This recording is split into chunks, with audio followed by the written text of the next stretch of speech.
The Last Dawn by Mario Puzo, continued, Disc 2. Chapter 9. Eli Marion, Bobby Bance, Skippy Deer, and Mello Stewart assembled in emergency session in Marion's home. Andrew Pollard had reported to Bance Cross-Delena's secret scheme to get Athena back to work. This information had been corroborated by the detective Jim Losey, who refused to divulge his source. "This is a stick-up," Bance said. "Mello, you're her agent. You're responsible for her and all your clients. Does this mean when we are in the middle of a big picture, your star refuses to go to work until they get half the profits?" "Only if you're crazy enough to pay it," Stewart said. "Let this Delana guy do it. He won't stay in the business long." Marion said, "Mello, you're talking strategy. We're talking right this minute. If Athena goes back to work, then you and your client are sticking us up like bank robbers. Will you permit that?" They were all astonished. It was rare that Marion cut so quickly to the bone, at least since his younger days. Stewart was alarmed. "Athena knows nothing about this," he said. "She would have told me." Deer said, "Would she take the deal if she knew?" Stewart said, "I would advise her to take it, and then in a side letter split her half with the studio." Bance said crisply, "Then all her protestations of fear would be a mockery. Bullshit, in short. And Mello, you're full of shit. You think this studio would settle for half of what Athena gets from Delana? All that money rightfully belongs to us. And she may get away rich with Delana, but it means the end of her career in the movies. No studio will ever hire her again. Foreign," Skippy said. "Foreign would take a chance." Marion picked up the phone and handed it to Stewart. "This is all to no purpose. Call Athena. Tell her what Cross-Delana is going to offer and ask if she is going to accept." Deer said, "She disappeared over the weekend." "She's back," Stewart said. "She often disappears on weekends." He pushed the buttons on the phone. The conversation was very brief. Stewart hung up and smiled. "She said she has received no such offer, and no such offer would make her come back to work. She doesn't give a shit about her career." He paused for a moment and then said admiringly, "I'd like to meet this guy, Scannett. Any man who can scare an actress out of her career has some good in him." Marion said, "It's settled then. We've recouped our loss out of a hopeless situation, but it's a pity. Athena was such a great star." Andrew Pollard had his instructions. The first had been to inform Bance of Cross-Delena's intention regarding Athena. The second was to pull the surveillance team off Scannett. The third was to visit Boz Scannett and offer a proposition. Scannett was in his undershirt when he let Pollard into his Beverly Hills suite, and he smelled of cologne. "Just finished shaving," he said. "This hotel has more bathroom perfumes than a whorehouse." "You are not supposed to be in this town," Pollard said reproachfully. Scannett slapped him on the back. "I know, but I'll leave tomorrow. I just have a few loose ends to tie up."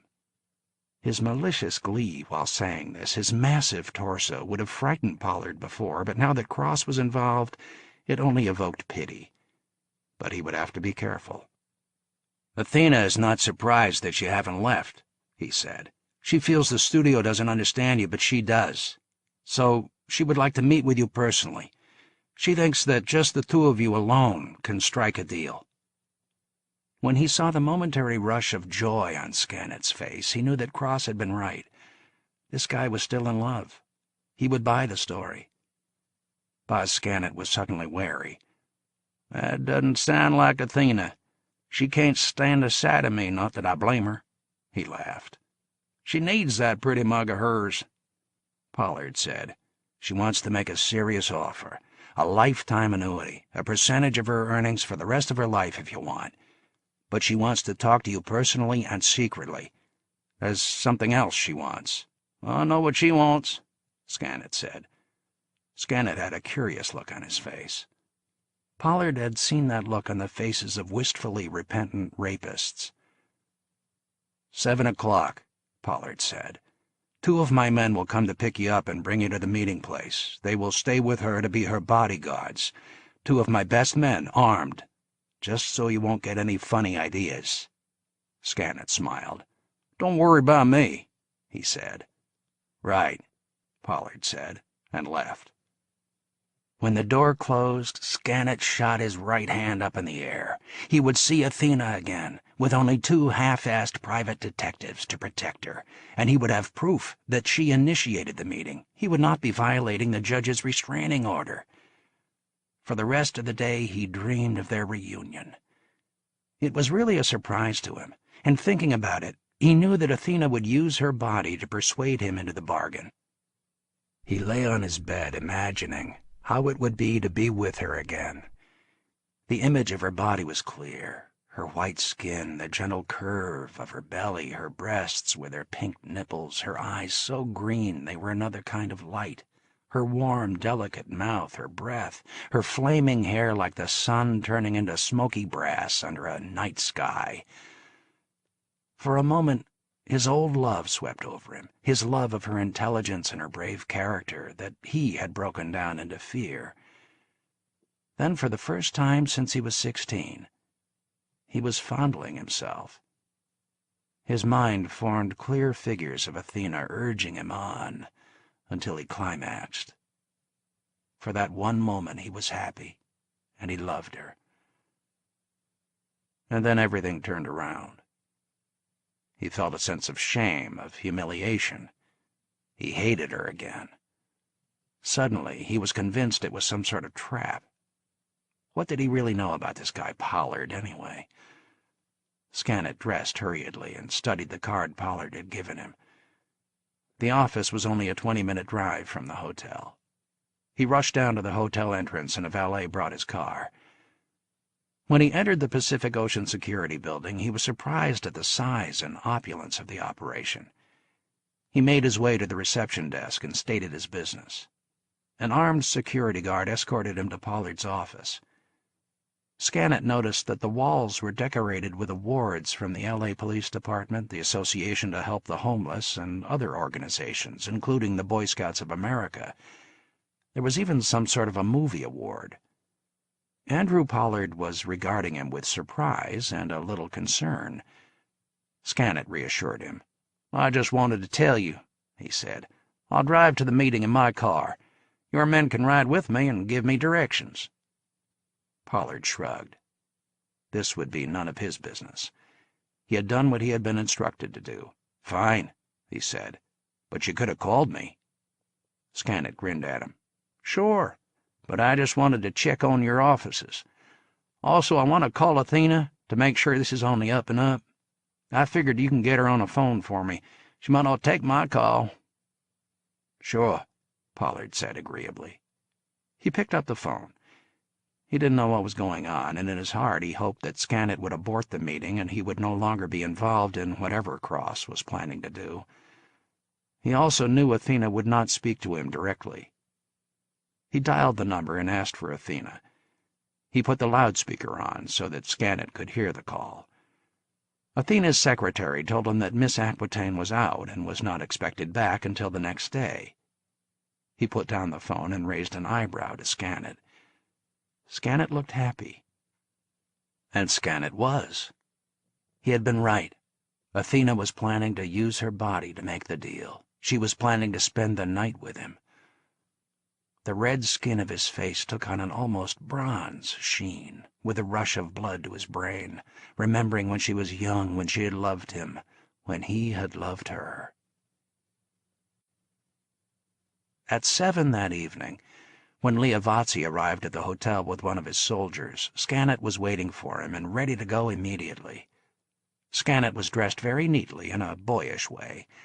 He wore heavy blue jeans, a faded blue denim shirt, and a white sports jacket.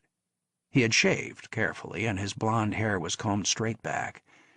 His red skin seemed paler, his face softened by the paleness.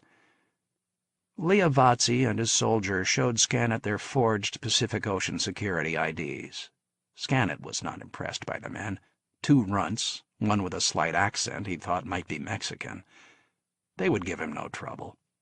These private dick agencies were so full of shit. What kind of protection was this for Athena?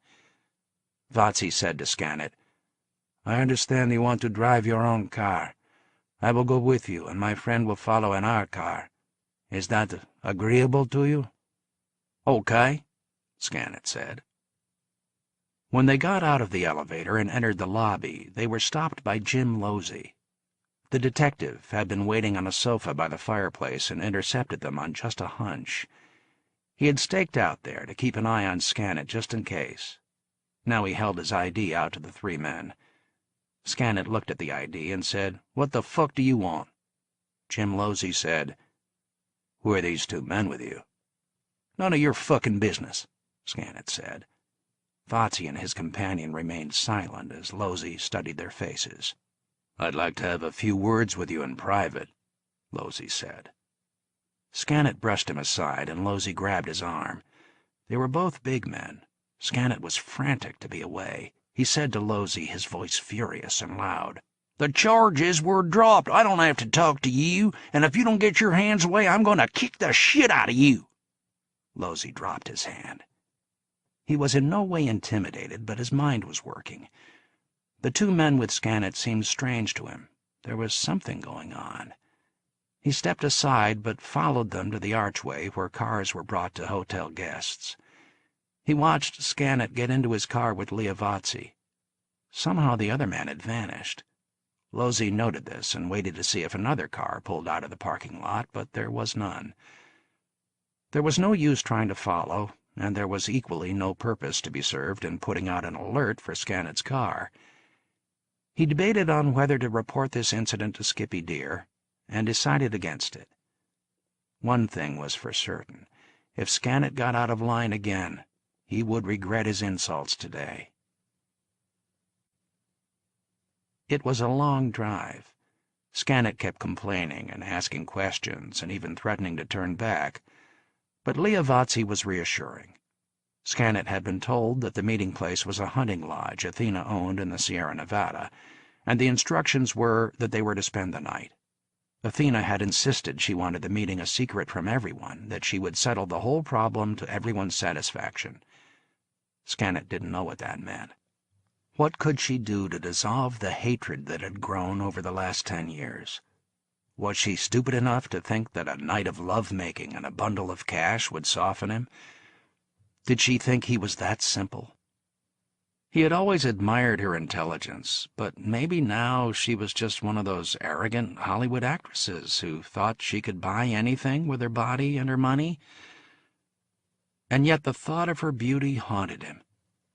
Finally, after all these years, she would smile at him, charm him, submit to him. No matter what happened, he would have this coming night. Leah Vatsy was not worried about Scannet's threats to turn back. He knew there were 3 cars on the road behind him as escort, and he had his instructions. As a last resort, he could simply have Scannet killed. But his instructions were also clear that Scannet should not suffer any injury short of death. They drove through the open gate, and Scannet was surprised at the size of the hunting lodge. It looked like a small hotel. He got out and stretched his arms and legs. There were 5 or 6 cars parked alongside the lodge, which made him wonder for a moment. Vatsy led him to the door and opened it. At that moment, Scannet heard more cars pulling into the driveway. He turned, thinking that Athena had arrived. What he saw were 3 cars parking and 2 men getting out of each one. Then Leah led him through the main entry of the lodge and into the living room with its huge fireplace. There, sitting on the sofa, waiting for him, was a man he had never seen. The man was Cross Delana. What happened next was very quick. Scannet asked angrily, "Where's Athena?" Then 2 men grabbed his arms, another 2 men put guns to his head, and the seemingly harmless Leah Vatsy pulled his legs out from under him so that he toppled to the floor. Vatsy said, "You can die now if you don't do exactly as you are told. Don't struggle. Lie still." Still another man shackled Scannet's legs together, and then they pulled him to his feet so that he was facing Cross. Scannet was surprised how helpless he felt, even when the men released his arms. His imprisoned feet seemed to neutralize all his physical powers. He reached out to at least punch the little bastard, but Vatsy stepped back, and though Scannet gave a little hop, he could not get leverage with his arms. Vatsy regarded him with quiet contempt. "We know you are a violent man," he said, "but now is the time to use your brain. Strength is of no use here." Scannet seemed to take his advice.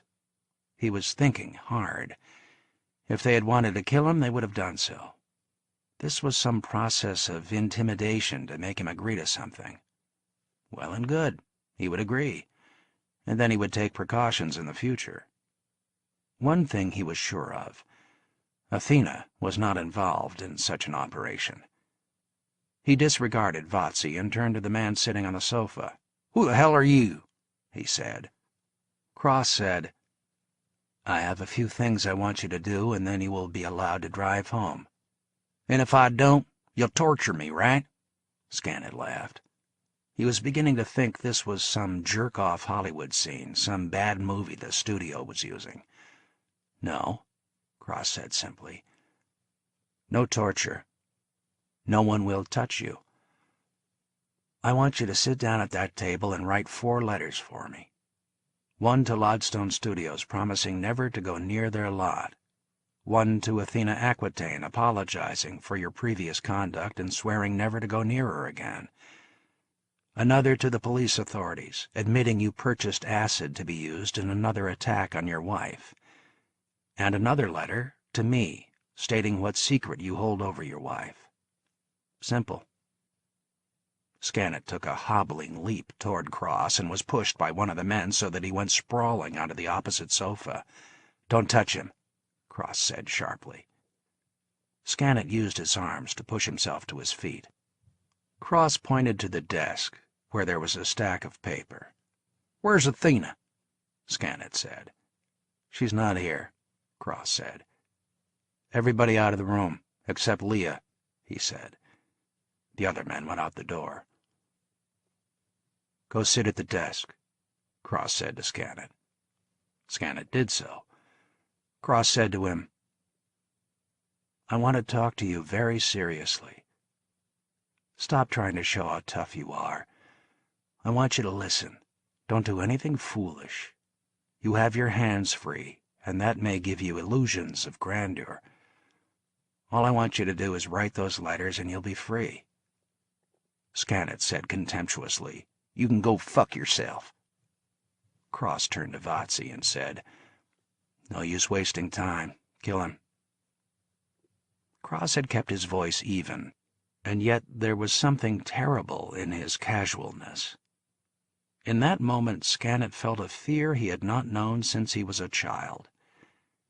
He realized for the first time the significance of all the men in the lodge, all the forces that were arrayed against him. Leah Vatsy had not yet made a move. Scannet said, "Okay, I'll do it." He picked up a sheet of paper and began to write. Cunningly, he wrote the letters with his left hand. Like some good athletes, he could perform almost equally well with either hand. Cross came up behind him and watched. Scannet, ashamed of his sudden cowardice, braced his feet against the floor. Confident of his physical coordination, he switched the pen to his right hand and sprang up to stab Cross in the face, hoping to get the bastard in the eye. He exploded into action, his arm coming around the whole torso of his body propelled, and was surprised that Cross had easily moved out of range. Still, Scannet tried to move with his leg shackles. Cross regarded him quietly and said, "Everybody is entitled to his once. You've had that. Now put down the pen and give me those sheets." Scannet did so. Cross studied the sheets of paper and said, "You haven't told me the secret." "I won't put it on paper. Get rid of that guy," he motioned to Vatsy, "and I'll tell you." Cross handed the sheets of paper to Leah and said, "Take care of these." Vatsy went out of the room. "Okay," Cross said to Scannet. "Let's hear this big secret." When Vatsy left the hunting lodge, he ran the 100 yards to the bungalow that housed Leonard Sosa. Sosa was waiting. He looked at the 2 sheets of paper and said disgustedly, "This is left-handed. I can't do left-handed script. Cross knows that."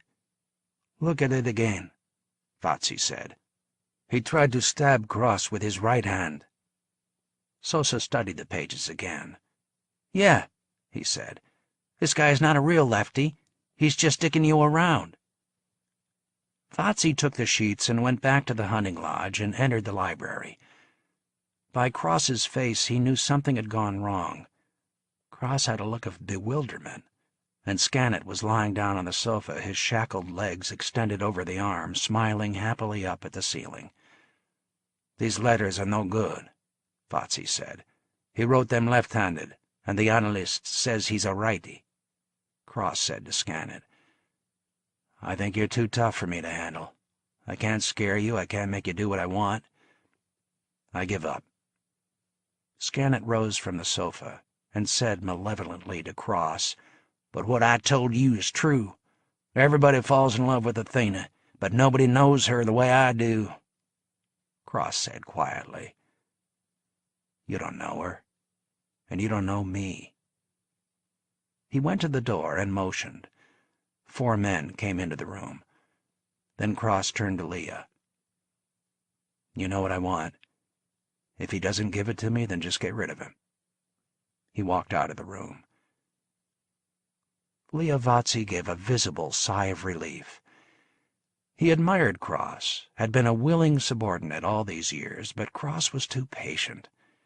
It was true that all the great dons in Sicily excelled in patience, but they knew when to stop. Vatsy suspected that there was an American softness in Cross-Delena that would prevent his rise to greatness.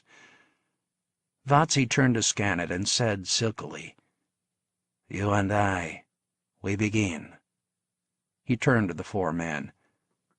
"Secure his arms, but gently. Don't hurt him." The 4 men pounced on Scannet. One of the men produced handcuffs, and in a moment Scannet was completely helpless. Vatsy pushed him to the floor on his knees. The other men forced Scannet to stay in place. "The comedy is finished," Vatsy said to Scannet. His wiry body seemed relaxed. His voice was conversational. "You will scribble those letters with your right hand, or you can refuse." One of the men produced a huge revolver and a box of bullets and handed them to Leah. He loaded the revolver, showing each of the bullets to Scannet. He went to the window and fired into the forest until the gun was empty. Then he went back to Scannet and put 1 bullet in. Spinning the cylinder, he put the gun under Scannet's nose. "I don't know where the bullet is," Leah said.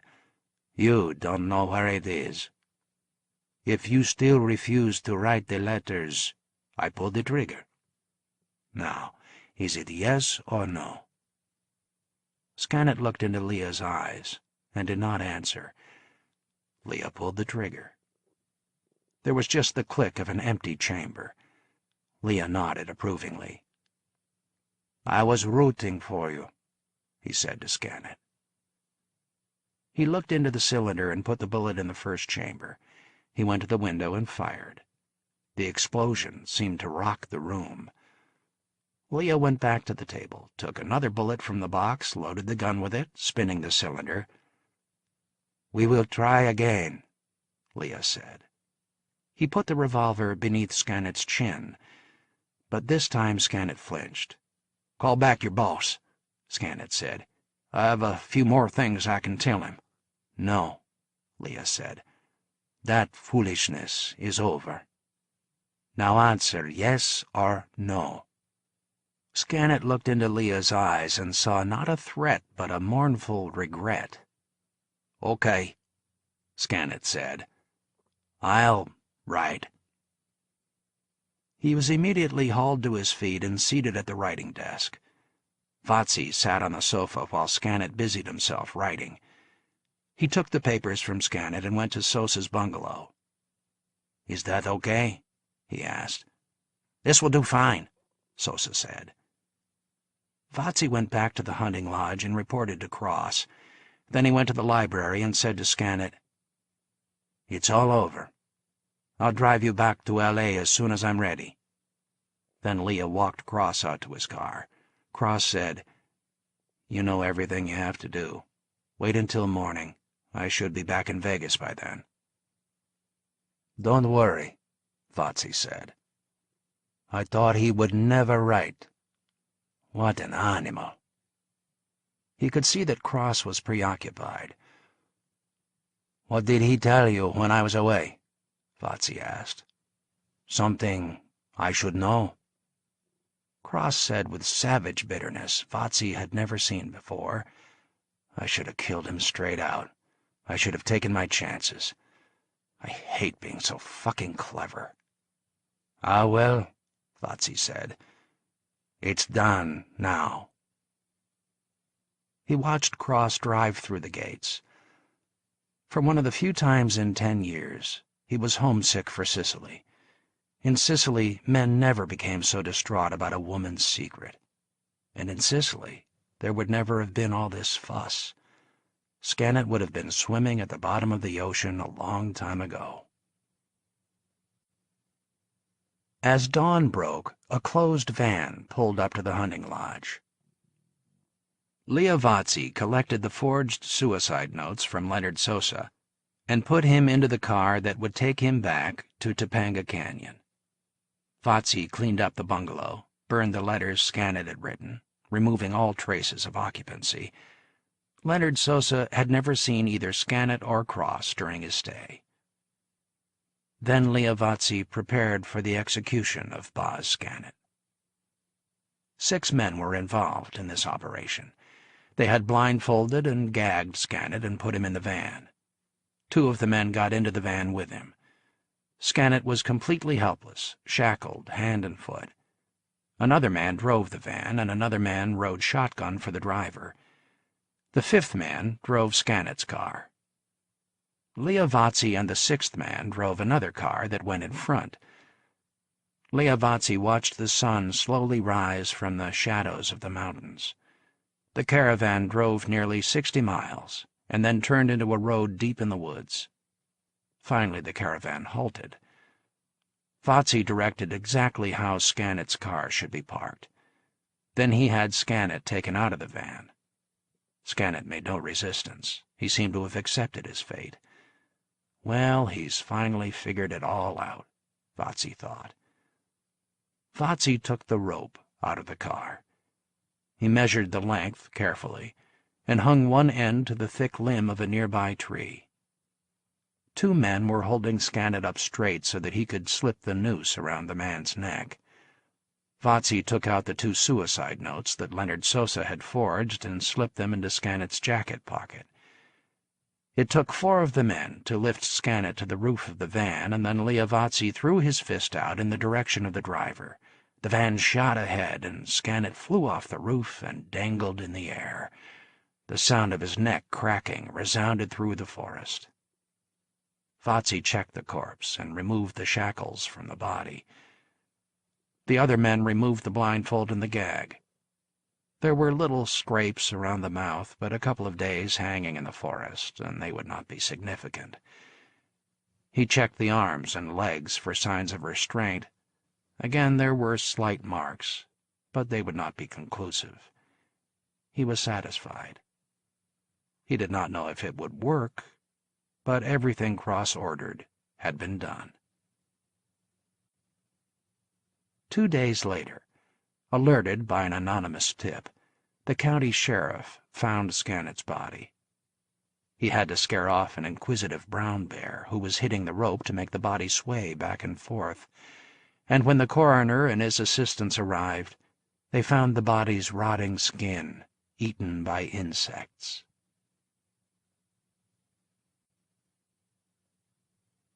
Book 6. A Hollywood Death. Chapter 10. 10 bare female asses rose in harmony to greet the camera's blinking eye. Despite the picture still being in limbo, Dita Tomey was auditioning actresses on the Messalina soundstage for an ass to double for Athena Aquitaines. Athena had refused to do nudes, That is, she would not show full tits and ass, an astonishing modesty in a star, but not a fatal one. Dita would simply substitute tits and ass from some of the different actresses she was now auditioning. Of course, she had given the actresses full scenes with dialogue. She wouldn't demean them by posing them as if they were pornography. But the determining factor would be in the culminating sex scene, when rolling around in bed they would thrust their bare buttocks up to the camera eye. Her sex scene choreographer was sketching out the rolls and twists with the male actor Steve Stallings. Watching the tests with Dita Tomey were Bobby Bance and Skippy Deer. The only other people on the set were the necessary crew members.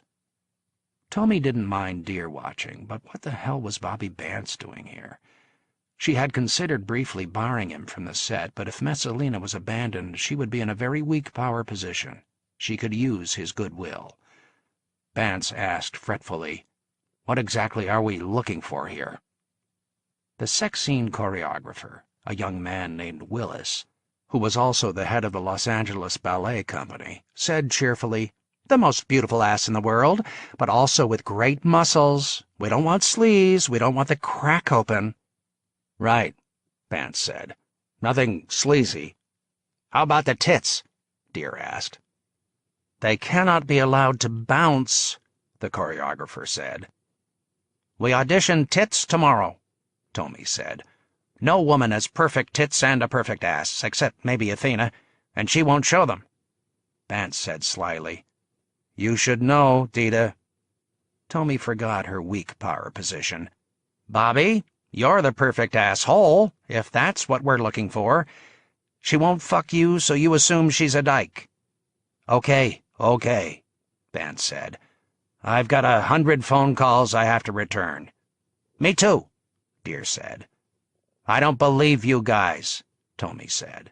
Deer said, "Dit, have a little sympathy. Bobby and I, what recreation do we get? We're too busy to play golf. Watching movies is work. We don't have the time to go to the theater or opera. We can squeeze maybe an hour a day for fun after we spend time with our families. What can you do with just 1 hour a day? Screw! It's the least labor-intensive recreation." "Wow, Skippy, look at that," Vance said. "That's the most beautiful ass I have ever seen." Deer shook his head in wonder. "Bobby's right. Dita, that's the one. Sign her up." Tomey shook her head in disbelief. "Jesus, you guys are morons," she said. "That's a black ass." "Sign her up anyway," Deer said with exuberant joy. "Yeah," Vance said. "An Ethiopian slave girl for Messalina. But why the hell is she auditioning?" Dita Tomey observed both men with curiosity. Here were two of the toughest men in the movie business, with over 100 phone calls to return, and they were like two teenagers looking for their first orgasm. She said patiently, "When we send out casting calls, we're not allowed to say we just want white asses." Bance said, "I want to meet that girl." "Me too," Deer said. But all this was interrupted by Mello Stewart coming on the set. He was smiling triumphantly. "We can all go back to work," he said. "Athena is going back on the picture. Her husband, Boz Scannett, hung himself. Boz Scannett, off the picture." As he said this, he clapped his hands, as the crew always clapped when an actor finished work on a movie, his part finished. Skippy and Bobby clapped with him. Dita Tomey stared at the three of them with disgust. "Eli wants the two of you right away," Mello said. "Not you, Dita." He smiled apologetically. "This will just be a business discussion, no creative decisions." The men left the soundstage. When they were gone, Dita Tomey summoned the girl with the beautiful ass to her trailer. She was very pretty, truly black rather than tan, and she had an impudent vivacity that Dita identified as natural, and not an actor's put-on. "I'm giving you the part of an Ethiopian slave girl to the Empress Messalina," Dita said. "You'll have one line of dialogue, but mainly we'll be showing your ass.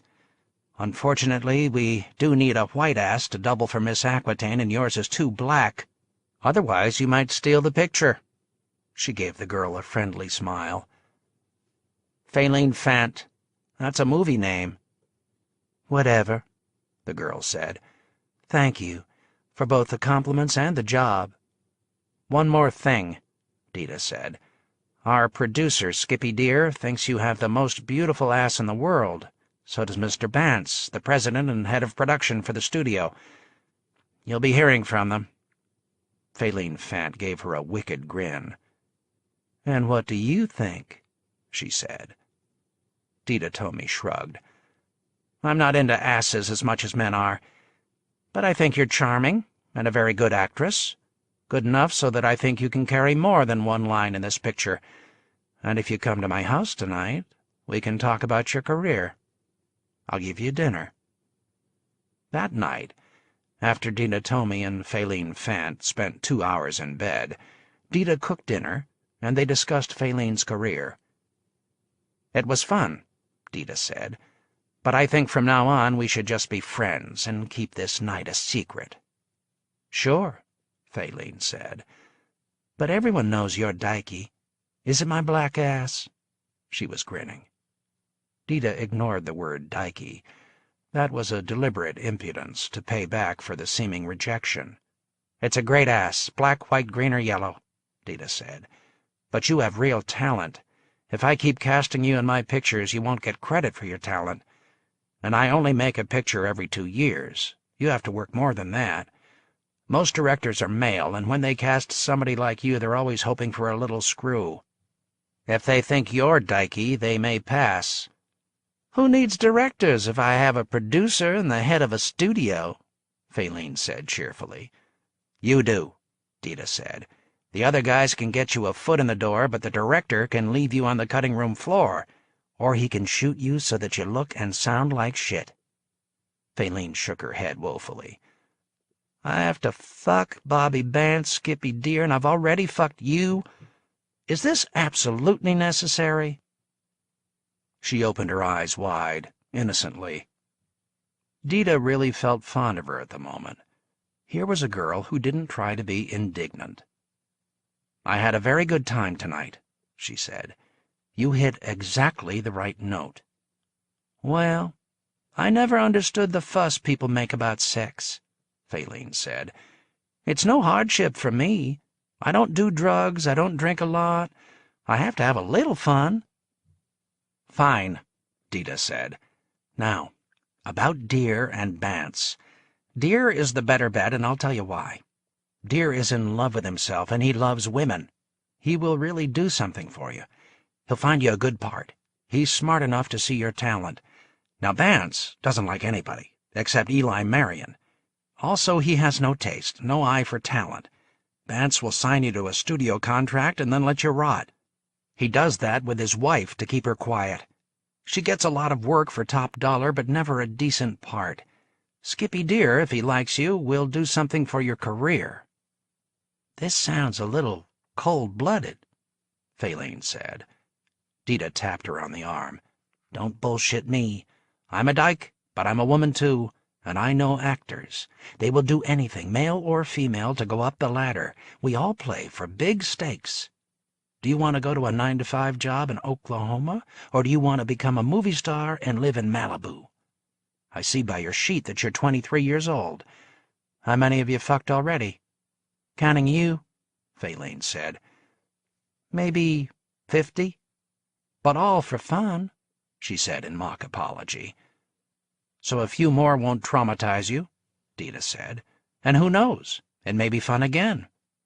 You know, Faline said, I wouldn't do it if I wasn't so sure I'd be a star. Of course, Dita said. None of us would. Faline laughed. What about you? She asked. I didn't have the option, Dita said. I made it on sheer, overwhelming talent. Poor you, Faline said. At Lodstone Studios, Bobby Bance, Skippy dear, and Mello Stewart were meeting with Eli Marion in his office. Bance was enraged. That silly prick! He scares everybody to death and then commits suicide, Marion said to Stewart.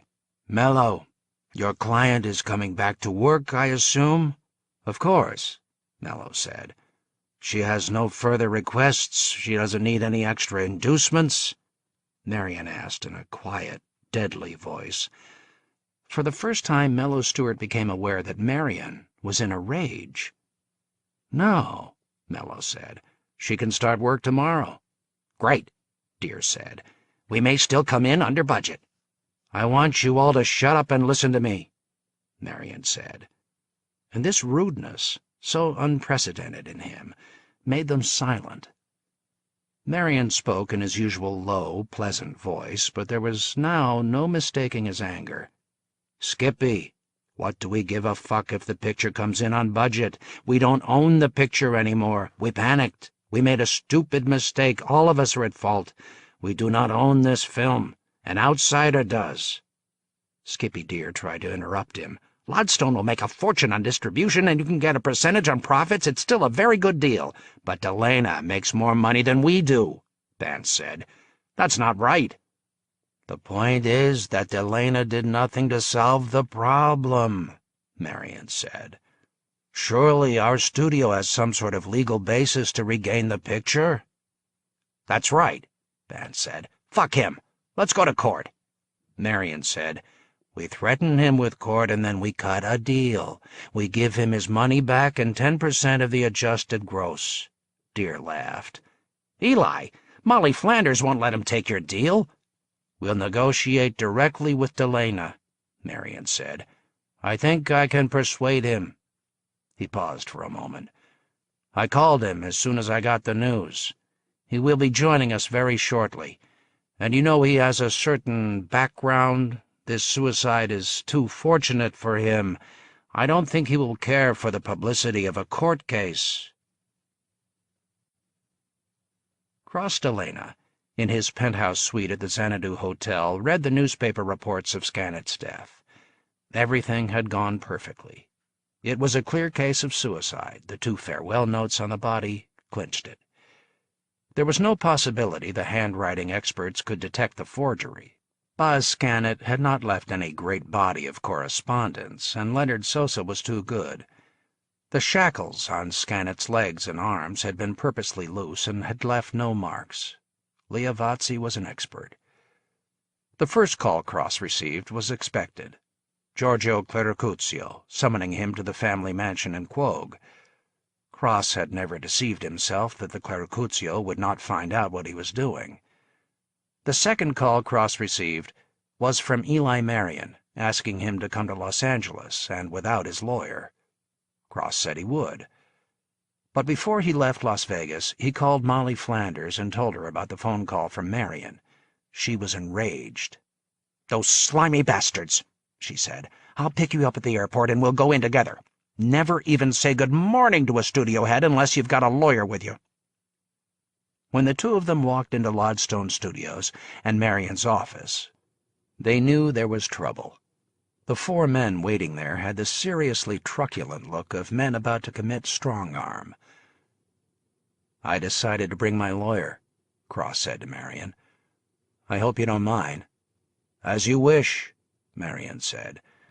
"I merely wanted to save you a possible embarrassment." Molly Flanders, stern-faced and angry, said, "This is going to be really good. You want the picture back, but our contract is iron." "You're correct," Marion said. "But we are going to appeal to Cross's sense of fair play. He did nothing to solve the problem, whereas Lodstone Studios has invested considerable time and money and creative talent without which this movie would not have been possible. Cross will get his money back. He gets 10% of the adjusted gross, and we will be generous in determining the adjustments. He will not be at risk." "He has already survived the risk," Molly said.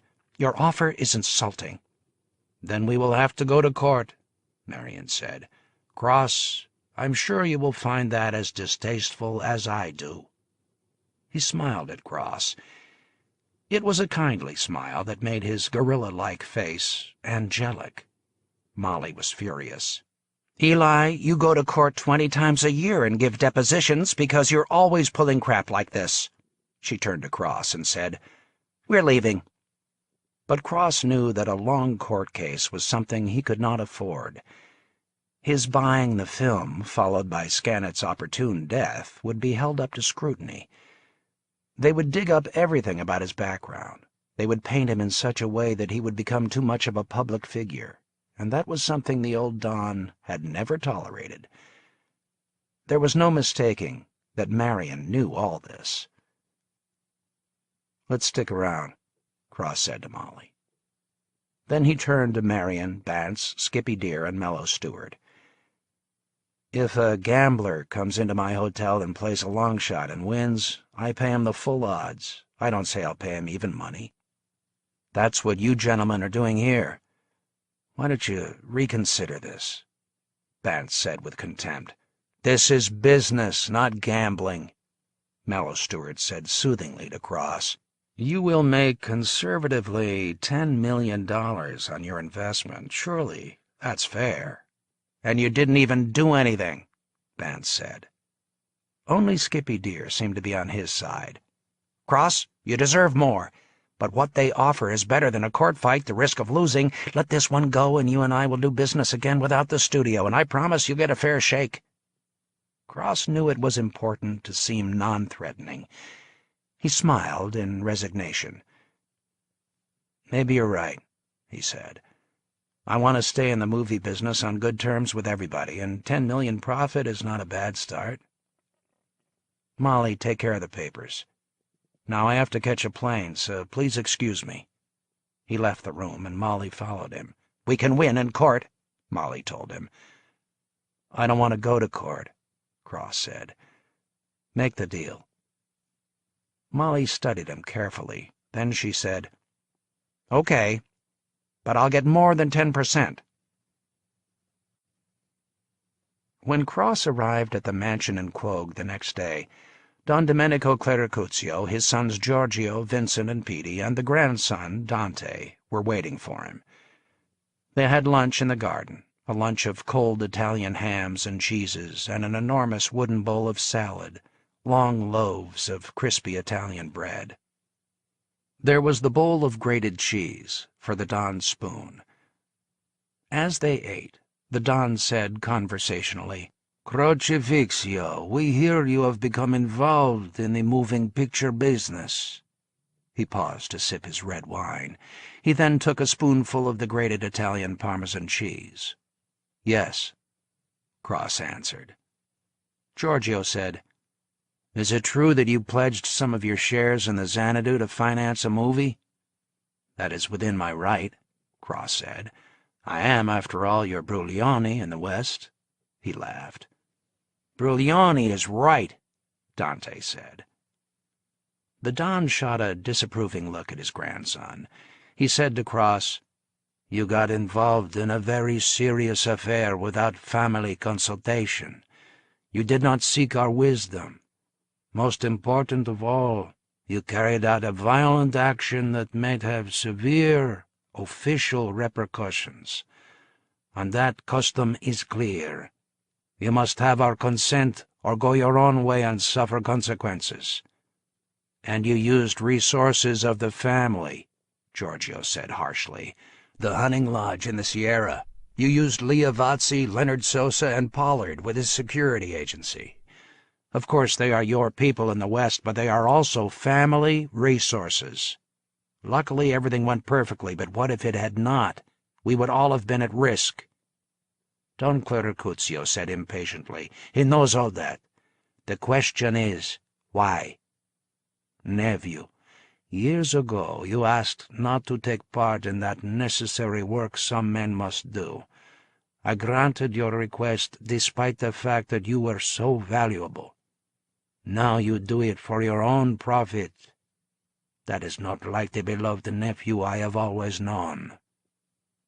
Cross knew then that the Don was sympathetic to him. He knew he could not tell the truth, that he had been seduced by Athena's beauty. That would not be a reasonable explanation. Indeed, it would be insulting, and possibly fatal. What could be more inexcusable than that the attraction to a strange woman outweighed his loyalty to the Clericuzio family? He spoke carefully. "I saw an opportunity to make a great deal of money," he said. I saw a chance to get a foothold in a new business for me and the family, a business to be used to turn black money white. But I had to move quickly. Certainly I did not wish to keep it a secret, and the proof is that I used family resources which you must come to know. I wanted to come to you with the deed done." The Don was smiling at him when he asked gently, "And is the deed done?" Cross immediately sensed that the Don knew everything. "There is another problem," Cross said, and explained the new deal he had made with Marion. He was surprised when the Don laughed aloud. "You did exactly right," the Don said. "A court case might be a disaster. Let them have their victory. But what rascals they are! It's a good thing we always stayed out of that business." He paused for a moment. "At least you've made your 10 million. That's a tidy sum." "No," Cross said. 5 for me and 5 for the family, that is understood. I don't think we should be discouraged so easily. I have some plans, but I must have family help." "Then we must discuss better shares," Giorgio said. He was like Vance, Cross thought, always pressing for more. The Don interrupted impatiently. "First catch the rabbit, then we will share it. You have the family blessing. But one thing, full discussion on everything drastic that is done. You understand me, nephew?" "Yes," Cross said. He left Quogue with a feeling of relief. The Don had shown his affection. Don Domenico Clericuzio, in his 80s, still commanded his empire. A world he had created with great endeavor and at great cost, and so therefore felt he had earned. At a venerable age, when most men are obsessed with sins inevitably committed, the regrets of lost dreams, and even doubts of their own righteousness, the Don was still as unshakable in his virtue as when he was 14. Don Clericuzio was strict in his beliefs and strict in his judgments. God had created a perilous world, and mankind had made it even more dangerous. God's world was a prison in which man had to earn his daily bread, and his fellow man was a fellow beast, carnivorous and without mercy. Don Clericuzio was proud that he had guarded his loved ones safely in their journey through life. He was content that at his advanced age he had the will to pass the sentence of death on his enemies. Certainly he forgave them. Was he not a Christian who maintained a holy chapel in his own home? But he forgave his enemies as God forgives all men, while condemning them to inevitable extinction. In the world Don Clericuzio had created, he was revered. His family, the thousands who lived in the Bronx enclave, the Brugliones who ruled territories and entrusted their money to him and came for his intercession when they got into trouble with the formal society. They knew that the Don was just, that in time of need, sickness, or any trouble, they could go to him and he would address their misfortunes, and so they loved him. The Don knew that love is not a reliable emotion, no matter how deep. Love does not ensure gratitude, does not ensure obedience, does not provide harmony in so difficult a world. No one understood this better than Don Clericuzio. To inspire true love, one also had to be feared. Love alone was contemptible. It was nothing if it did not also include trust and obedience. What good was love to him if it did not acknowledge his rule? For he was responsible for their lives. He was the root of their good fortune, and so he could not falter in his duty.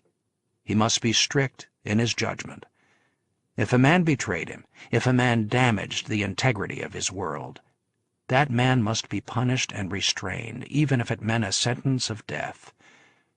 There could be no excuse, no mitigating circumstance, no appeal to pity. What must be done, must be done. His son Giorgio had once called him archaic. He accepted that this could not be otherwise. Now he had many things to ponder. He had planned well Over the last 25 years since the Santadio War, he had been far-sighted, cunning, brutal when necessary, and merciful when it was safe to be so. And now the Clericuzio family was at the height of its power, seemingly safe from any attack. Soon it would disappear into the legal fabric of society and become invulnerable. But Don Domenico had not survived so long by being optimistically short-sighted.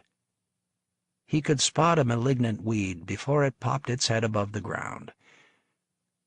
The great danger now was internal. The rise of Dante, his growing into manhood in a manner not entirely satisfactory to the Don. Then there was Cross, enriched by the Groeneveldt legacy, actually making a major move without family supervision. The young man had started so brilliantly, nearly becoming a qualified man, like his father Pipi. Then the Virginio Balazzo job had turned him finicky, and after being excused from operational duties by the family because of his tender heart, he had gone back into the field for his own personal gain, and executed that man's scanet, without the permission of the Don himself. But Don Clericuzio excused himself for condoning these actions, for his rare sentimentalities. Cross was trying to escape his world and enter another. Though these actions were or could be the seeds of treason, Don Clericuzio understood. Still, Pipi and Cross combined would be a threat to the family. Also, the Don was not unaware of Dante's hatred for the de Lenas. Pipi was too clever not to know this also, and Pipi was a dangerous man. An eye must be kept on him, despite his proven loyalty. The Don's forbearance sprang from a fondness for Cross and a love for Pipi, his old and faithful soldier, his sister's son. After all, they had Clericuzio blood.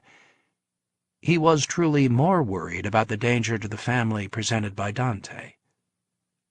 Don Clericuzio had always been a fond and loving grandfather to Dante.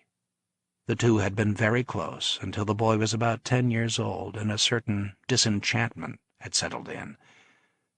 The Don detected traits in the boy's character that troubled him.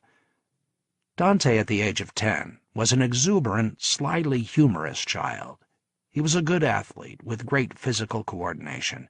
He loved to talk, especially with his grandfather, and he had long secret conversations with his mother, Rosemarie. But then, after the age of 10, he became malicious and crude. He fought with boys his own age with inappropriate intensity. He teased girls mercilessly, and with an innocent lewdness that was shocking, though funny. He tortured small animals, not necessarily significant with small boys, as the Don knew, but he tried once to drown a smaller boy in the school swimming pool. Not that the Don was particularly judgmental of these things. After all, children were animals. Civilization had to be drummed into their brains and backsides. There had been children like Dante who had grown up to be saints. What disturbed the Don was his loquacity, his long conversations with his mother, and most of all, his small disobediences to the Don himself. Perhaps what disturbed the Don as well, who was in awe of the vagaries of nature, was that at the age of 15 Dante stopped growing. He remained at the height of 5 feet 3 inches. Doctors were consulted and agreed that at the most he would grow 3 more inches, and not to the usual Clericuzio family height of 6 feet. The Don considered Dante's short stature to be a danger signal, as he also considered twins. He claimed that while birth was a blessed miracle, twins were going too far. There had been a soldier in the Bronx enclave who had fathered triplets, and the Don, horrified, bought them a grocery store in Portland, Oregon. A good living, but a lonely one. The Don also had superstitions about left-handed people, and those who stuttered. Whatever anyone said, these could not be good signs. Dante was naturally left-handed. But even all this would not have been enough to make the Don wary of his grandchild or lessen his affection. Anyone of his blood was naturally exempt. But as Dante grew older, he grew more contrary to the Don's dreams of his future. Dante quit school in his 16th year and immediately pushed his nose into family affairs. He worked for Vincent in his restaurant. He was a popular waiter and earned huge tips because of his quickness and his wit. Tiring of that, he worked for 2 months in Giorgio's Wall Street office, but hated it and showed no aptitude, despite Giorgio's earnest attempts to teach him the intricacies of paper wealth. Finally, he settled in with Petey's construction company and loved working with the Enclave soldiers. He was proud of his body, which grew more and more muscular. But in all this he acquired to some degree certain characteristics of his 3 uncles, which the Don noted with pride. He had Vincent's directness, Giorgio's coolness, and Petey's ferocity. Somewhere along the way, he established his own personality, what he truly was: sly, cunning, devious, but with a sense of fun that could be charming. And it was then he began wearing his Renaissance hats. The hats, nobody knew where he got them, were made of colorful, iridescent thread. Some were round, some were rectangular, and they rode on his head as if they were on water. They seemed to make him taller, handsomer, and more likable. Partly because they were clown-like and disarming, partly because they balanced his 2 profiles. The hats suited him. They disguised his hair, jet black and ropey, as with all the Clericuzio. One day in the den, where Silvio's photo still occupied the place of honor, Dante asked his grandfather, "How did he die?" The Don said shortly, "An accident." "He was your favorite son, right?" Dante asked. The Don was startled by all this. Dante was still only 15. "Why would this be true?" the Don asked. "Because he's dead," Dante said with a sly grin. And it took the Don a few moments to realize that this raw youth had dared to make such a joke. The Don also knew that Dante roamed and searched his office suite in the house when the Don was down at dinner. This did not disturb him. Children were always curious about the old, and the Don never had anything on paper that would divulge information of any kind. Don Clericuzio had a huge blackboard in a corner of his brain that was chalked with all necessary information, including the totals of all the sins and virtues of those dearest to him. But as Don Clericuzio became more wary of Dante, he showed him even more affection, assuring the boy he was to be one of the heirs to his family empire. And rebukes and admonitions were given the boy by his uncles, primarily Giorgio. Finally, the Don despaired of Dante joining the retreat into a legal society and gave his permission for Dante to train to be a hammer. The Don heard his daughter, Rose-Marie, calling him to dinner in the kitchen where they ate when it was just the 2 of them. He went in, sat in the chair in front of the large, colorful bowl of angel hair pasta covered with tomatoes and fresh basil from his garden. She put the silver bowl of grated cheese before him. The cheese was very yellow, which proved its nutty sweetness. Rose-Marie came to sit opposite him. She was gay and cheerful, and he was delighted by her good humor. Tonight there would be none of her terrible fits. She was as she had been before the Santadio War. What a tragedy that had been. One of the few mistakes he had made, one that proved a victory was not always a victory. But who would have thought that Rose-Marie would remain forever a widow? Lovers always loved again. He'd always believed that. At that moment the Don felt an overpowering affection for his daughter. She would excuse Dante's small sins. Rose-Marie leaned over and gave the Don's grizzled head an affectionate caress. He took a huge spoonful of the grated cheese and felt its nutty heat against his gums. He sipped his wine and watched Rose-Marie carve the leg of lamb.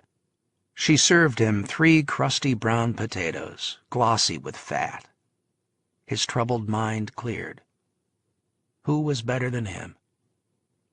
He was in such a good mood that he let Rose-Marie persuade him to watch television with her in the sitting room for the second time that week. After watching 4 hours filled with horror, he said to Rose-Marie, "Is it possible to live in such a world where everyone does what he pleases? No one is punished by God or man, and no one has to earn a living? Are there such women who follow every whim? Men such foolish weaklings who succumb to every little desire, every little dream of happiness? Where are the honest husbands who work to earn their bread, who think of the best ways to protect their children from fate and the cruel world? Where are the people who understand a piece of cheese, a glass of wine, a warm house at the end of the day is reward enough? Who are these people who yearn for some mysterious happiness? What an uproar they make of life, what tragedies they brew up out of nothing." The Don patted his daughter on the head and waved at the television screen with a dismissive hand. He said, "Let them all swim at the bottom of the ocean." Then he gave her a final piece of wisdom. "Everyone is responsible for everything he does." That night, alone in his bedroom, the Don stepped out on his balcony. The houses in the compound were all brightly illuminated. He could hear the thwack of tennis balls on the tennis court and see the players underneath its bank of lights. There were no children playing outdoors so late. He could see the guards on the gate and around the house. He pondered what steps he could take to prevent future tragedy. His love for his daughter and grandson washed over him. That was what made old age worthwhile. He would simply have to protect them as best he could. Then he was angry with himself. Why was he always foreseeing tragedy? He had solved all the problems in his life, and he would solve this one. Still, his mind whirled with plans. He thought of Senator Wavin. For years he had given the man millions of dollars to get legislation passed to ensure legalized gambling, but the senator was slippery. It was too bad that Groeneveldt was not still alive. Cross and Giorgio did not have the necessary skill to prod him. Perhaps the gambling empire would never come to pass. Then he thought of his old friend David Redfellow, now living so comfortably in Rome. Perhaps it was time to bring him back into the family. It was all very well for Cross to be so forgiving of his Hollywood partners. After all, he was young. He could not know that one sign of weakness might be fatal. The Don decided he would summon David Redfellow from Rome to do something about the movie business. Chapter 11. A week after the death of Boz Scannett, Cross received, through Claudia, a dinner invitation to Athena Aquitaine's house in Malibu. Cross flew from Vegas to L.A., rented a car, and arrived at the Malibu Colony guarded gatehouse as the sun began to fall into the ocean. There was no longer any special security, though there was still the secretary in the guest house who checked and buzzed him in. He walked through the longitudinal garden to the house on the beach. There was still the little South American maid who led him to the sea-green living room that seemed just out of reach of the Pacific Ocean waves. Athena was waiting for him, and she was even more beautiful than he remembered.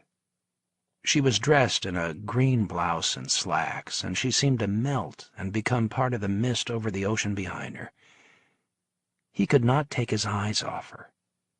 She shook his hand in greeting, not the usual Hollywood kiss on both cheeks. She had drinks ready, and she handed him one. It was Evian water with lime. They sat in the large mint-green upholstered chairs that faced the ocean.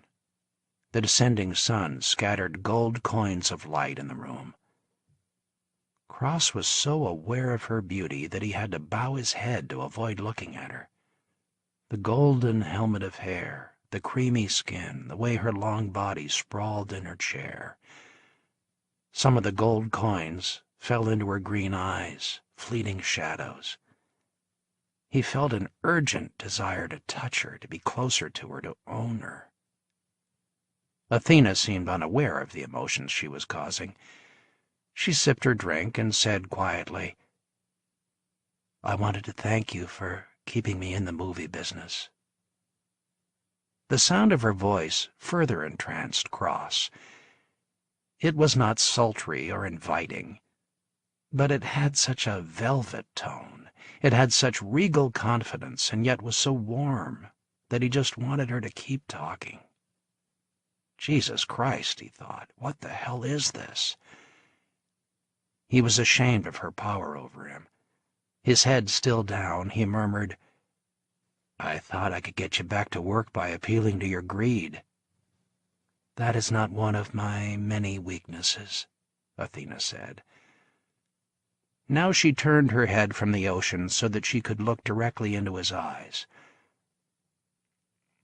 "Claudia told me the studio reneged on their deal once my husband killed himself. You had to give them back the picture and take a percentage."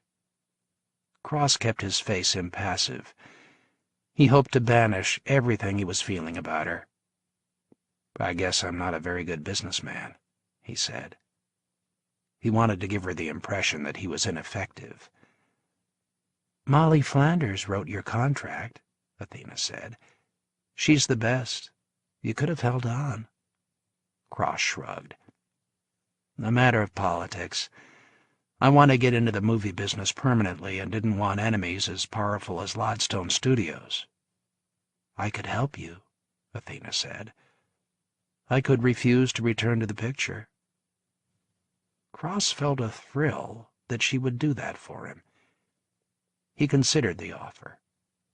The studio might still take him to court. Also, he could not bear to make Athena put him in her debt. And then it occurred to him that though Athena was beautiful, that didn't mean she was not clever. "Why would you do that?" he asked. Athena got up from her chair and moved to stand close to the picture window. The beaches were gray shadows, the sun had disappeared, and the ocean seemed to reflect the mountain ranges behind her house and the Pacific Coast Highway. She gazed out toward the now blue-black water, the small waves rippling in slyly. She did not turn her head to him when she said, "Why would I do that? Simply because I know Boz Scannett better than anybody, and I don't care if he left 100 suicide notes. He would never kill himself." Cross shrugged. "Dead is dead," he said. "That's true," Athena said. She turned to face him, looked directly at him. "You buy the picture, and suddenly Boz conveniently commits suicide. You're my candidate as the killer." Even stern, her face was so beautiful to Cross that his voice was not as steady as he would have wished. "How about the studio?" Cross said. "Marion is one of the most powerful men in the country. What about Bance and Skippy Deer?" Athena shook her head.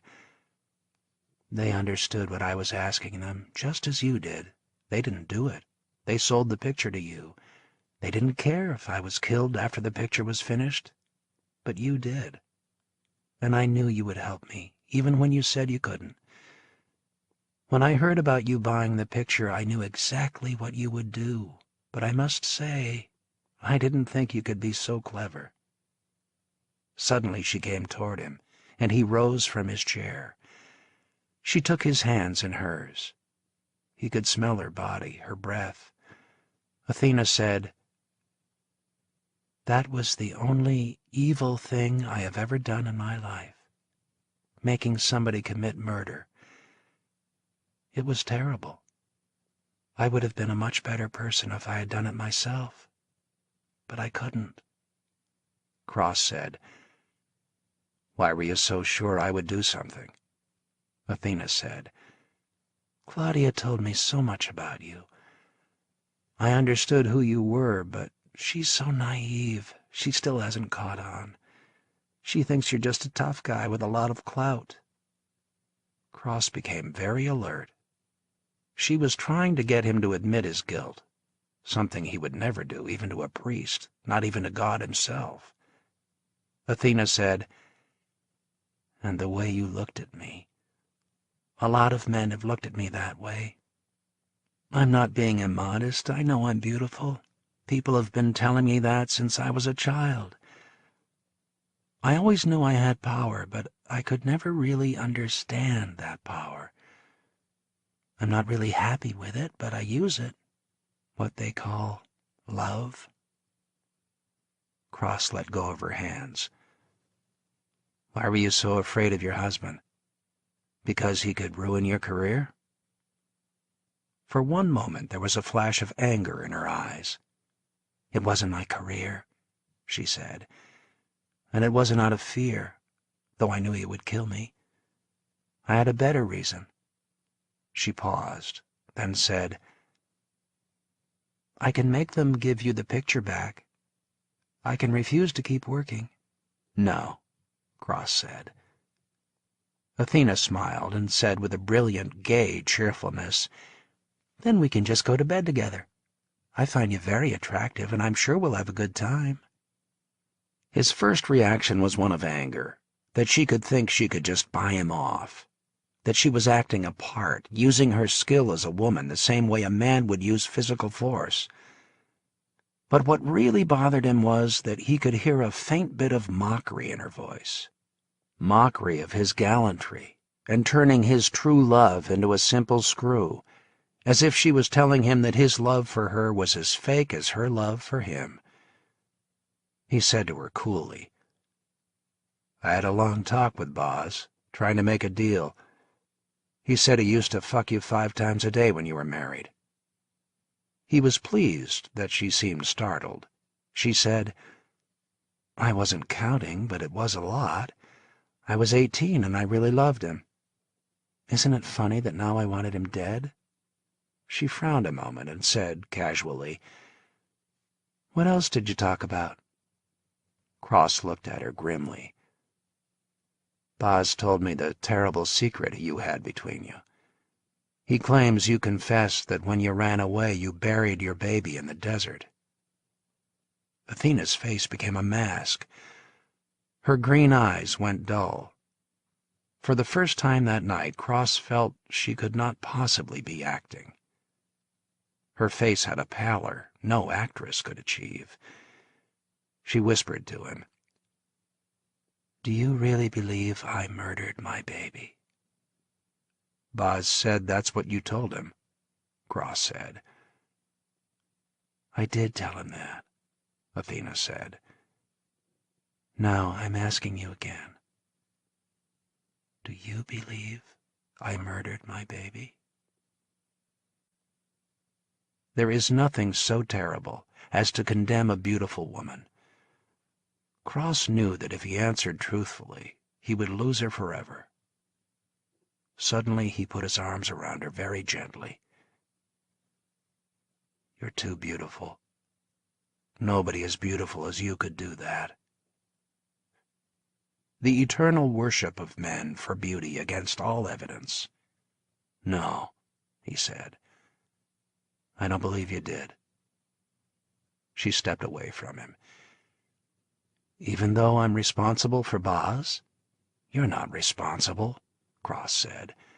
"He killed himself." Athena was gazing at him intently. He took her hands. "Do you believe I killed Boz?" he asked. And then Athena smiled, an actress who finally realized how to play a scene. "No more than you believe I killed my baby." They smiled. They had declared each other innocent. She took his hand and said, "Now, I'm cooking dinner for you, and then we're going to bed." She led him into the kitchen. How many times had she played this scene, Cross thought jealously. The beautiful queen performing housewifely duties like an ordinary woman. He watched her cook.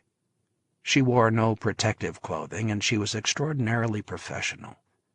She spoke to him as she chopped vegetables, prepared a skillet, and set the table. She gave him a bottle of wine to open, holding his hand and brushing against his body. She saw him looking with admiration when the table was laden after just a half hour. She said, "I played a woman chef in one of my first roles, so I went to school to get everything right. And one critic wrote, 'When Athena Aquitaine acts as well as she cooks, she will be a star.'" They ate in the alcove of the kitchen, so they could look at the rolling ocean. The food was delicious. Little squares of beef covered with vegetables and then a salad of bitter greens. There was a platter of cheeses and warm, short loaves of bread, plump as pigeons. Then there was espresso, with a small, light lemon tart. "You should have been a cook," Cross said. "My cousin Vincent would hire you for his restaurants any day."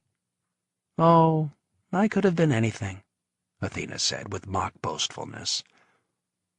All through dinner, she had touched him casually in a way that was sexual, as if she were searching for some spirit in his flesh. Cross, with every touch, yearned to feel her body on his. By the end of the meal, he no longer could taste what he was eating. Finally they were done, and Athena took him by the hand and led him out of the kitchen and up the 2 flights of stairs to her bedroom. She did it gracefully, almost shyly, almost blushing, as if she were an eager, virginal bride. Cross marveled at her acting ability. The large bedroom was at the very top of the house and had a small balcony that looked out over the ocean. The walls were covered with a weird, garish painting that seemed to light up the room.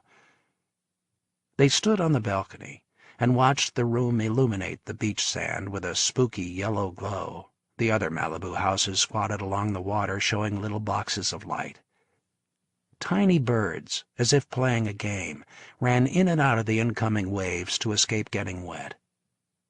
Athena put her hand on Cross's shoulder, around his body, the other hand reaching out to pull his mouth down to hers. They kissed for a long time, as the warm ocean air washed over them. Then Athena led him inside the bedroom. She undressed quickly, slipping out of her green blouse and slacks. Her white body flashed in the moon-ridden darkness. She was as beautiful as he had imagined. The rising breasts, with their raspberry nipples, seemed spun of sugar. Her long legs, the curve of her hips, the blonde hair at her crotch, her absolute stillness, limned by misty ocean air. Cross reached out for her body, and her flesh was velvet, her lips filled with the scent of flowers. The sheer joy of touching her was so sweet he could not do anything else. Athena began to undress him. She did so gently, running her hands over his body as he had over hers. Then, kissing him, she gently pulled him onto the bed. Cross made love with a passion he had never known or even dreamed existed. He was so urgent that Athena had to stroke his face to gentle him. He could not let loose of her body, even after they climaxed. They lay intertwined until they began again. She was even more ardent than before, as if it was some sort of contest, some sort of avowal. Finally, they both drifted off into slumber. Cross awoke just as the sun showed above the horizon. For the first time in his life, he had a headache. Naked, he moved onto the balcony and sat on one of the straw chairs. He watched the sun shine over the ocean. She was a dangerous woman.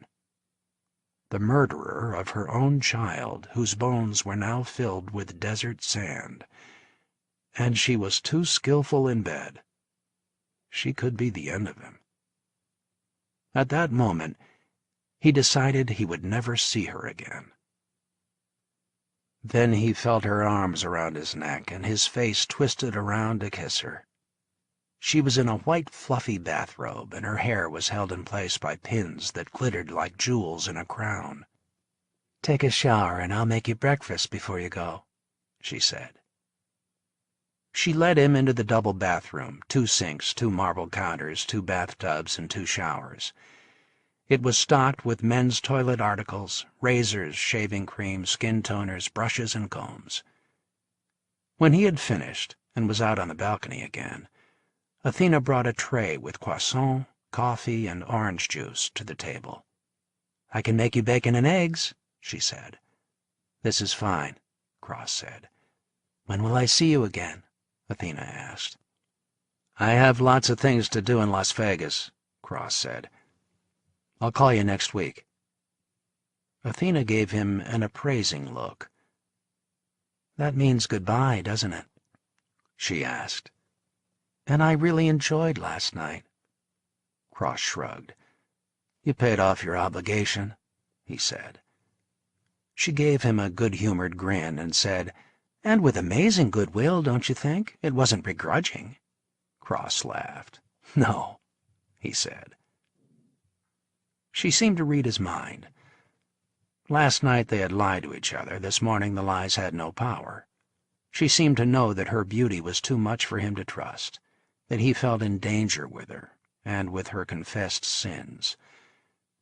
She seemed deep in thought and ate silently. Then she said to him, "I know you're busy, but I have something to show you. Can you spare this morning and catch an afternoon plane? It's important. I want to take you someplace." Cross could not resist spending one last time with her, and so he said yes. Athena drove them in her car, a Mercedes SL 300, and took the highway south to San Diego. But just before they reached the city, she turned off into a thin road that led inland through the mountains. In 15 minutes they came to a compound enclosed by barbed wire. Inside the compound were 6 red-brick buildings separated by green lawns and connected by sky-blue painted walkways. In one of the green squares, a group of about 20 children were playing with a soccer ball. On another green, about 10 children were flying kites. There was a group of 3 or 4 adults standing around watching them, but something seemed odd about the scene.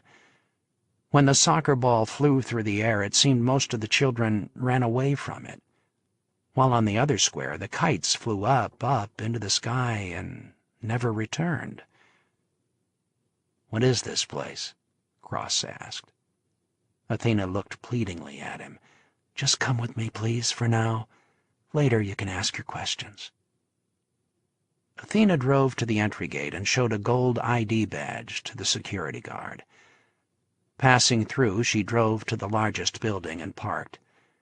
Once inside at the reception desk, Athena asked the attendant something in a low voice. Cross stood back, but still he heard the answer. "She was in a mood, so we gave her a hug in her room." "What the hell was that?" Cross asked. But Athena didn't answer. She took his hand and led him through a long, shiny tile hallway to an adjoining building and into some sort of dormitory. A nurse sitting at the entrance asked their names. When she nodded, Athena led Cross down another long hallway of doors. Finally, she opened one. They were standing in a pretty bedroom, large and full of light. There were the same strange, dark paintings as on the wall in Athena's house, but here they were strewn on the floor. On the wall, a small shelf held a row of pretty dolls dressed in starched Amish costumes. Also on the floor were several other scraps of drawings and paintings. There was a small bed, covered with a pink fuzzy blanket, the pillows white with red roses stitched all over them. But there was no child in the bed. Athena walked toward a large box that was open at the top, its walls and base covered with a thick, soft pad colored light blue, and when Cross looked inside, he saw the child lying there. She didn't notice them. She was fiddling with a knob at the head of the box, and Cross watched as she forced the pads together, almost crushing herself. She was a small girl of 10, a tiny copy of Athena, but without emotion, devoid of all expression, and her green eyes were as unseeing as those of a porcelain doll. Yet each time she turned the controls to make the panel squeeze her tight, her face shone with complete serenity. She did not acknowledge them in any way. Athena moved to the top of the wooden box. She switched the controls so that she could lift the child out of the box. The child seemed to weigh almost nothing. Athena held her like an infant and bent her head to kiss the child's cheek, but the child flinched and pulled away. "It's your mommy," Athena said. "Won't you give me a kiss?"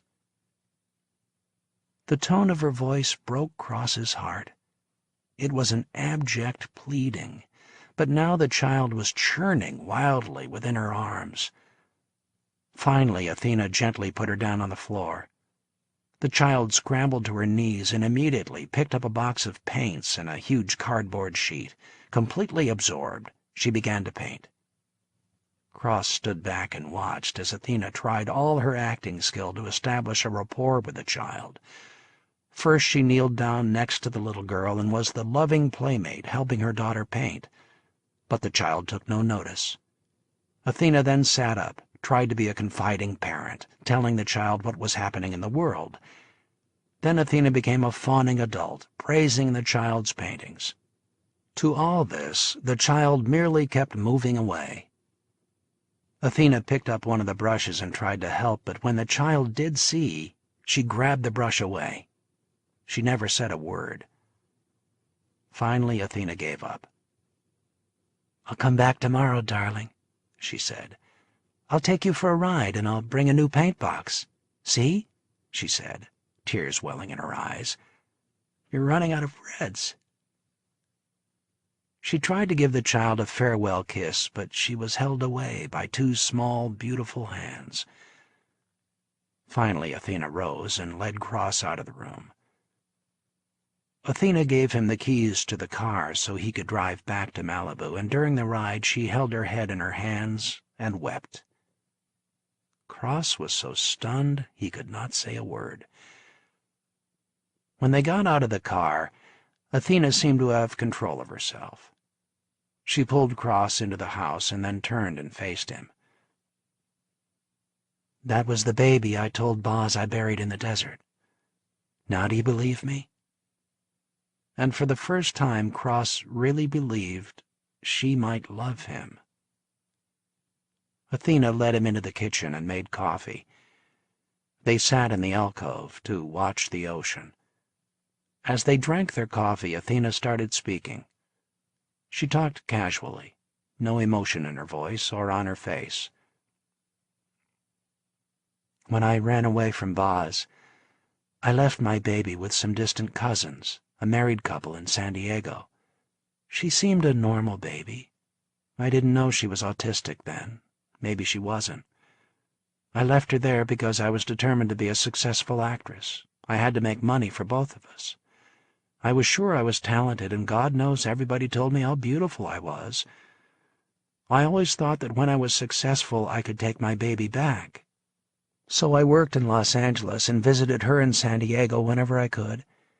Then I began to break through, and I didn't see her that often, maybe once a month. Finally, when I was ready to bring her home, I went to her third birthday party with all kinds of presents. But Bethany seemed to have slipped into another world. She was a blank. I couldn't reach her at all. I was frantic. I thought maybe she had a brain tumor. I remembered when Boz had let her fall on the floor that maybe her brain had been injured and it was now beginning to show. For months after that, I brought her to doctors. She underwent a battery of tests of all kinds. I took her to specialists, and they checked everything. Then someone, and I don't remember whether it was the doctor in Boston or the psychiatrist in Texas Children's Hospital, told me she was autistic. I didn't even know what that meant, except that I thought it was some kind of retardation. No, the doctor said. It meant she lived in her own world, was unaware of other people's existence, had no interest in them, could feel nothing for anything or anyone.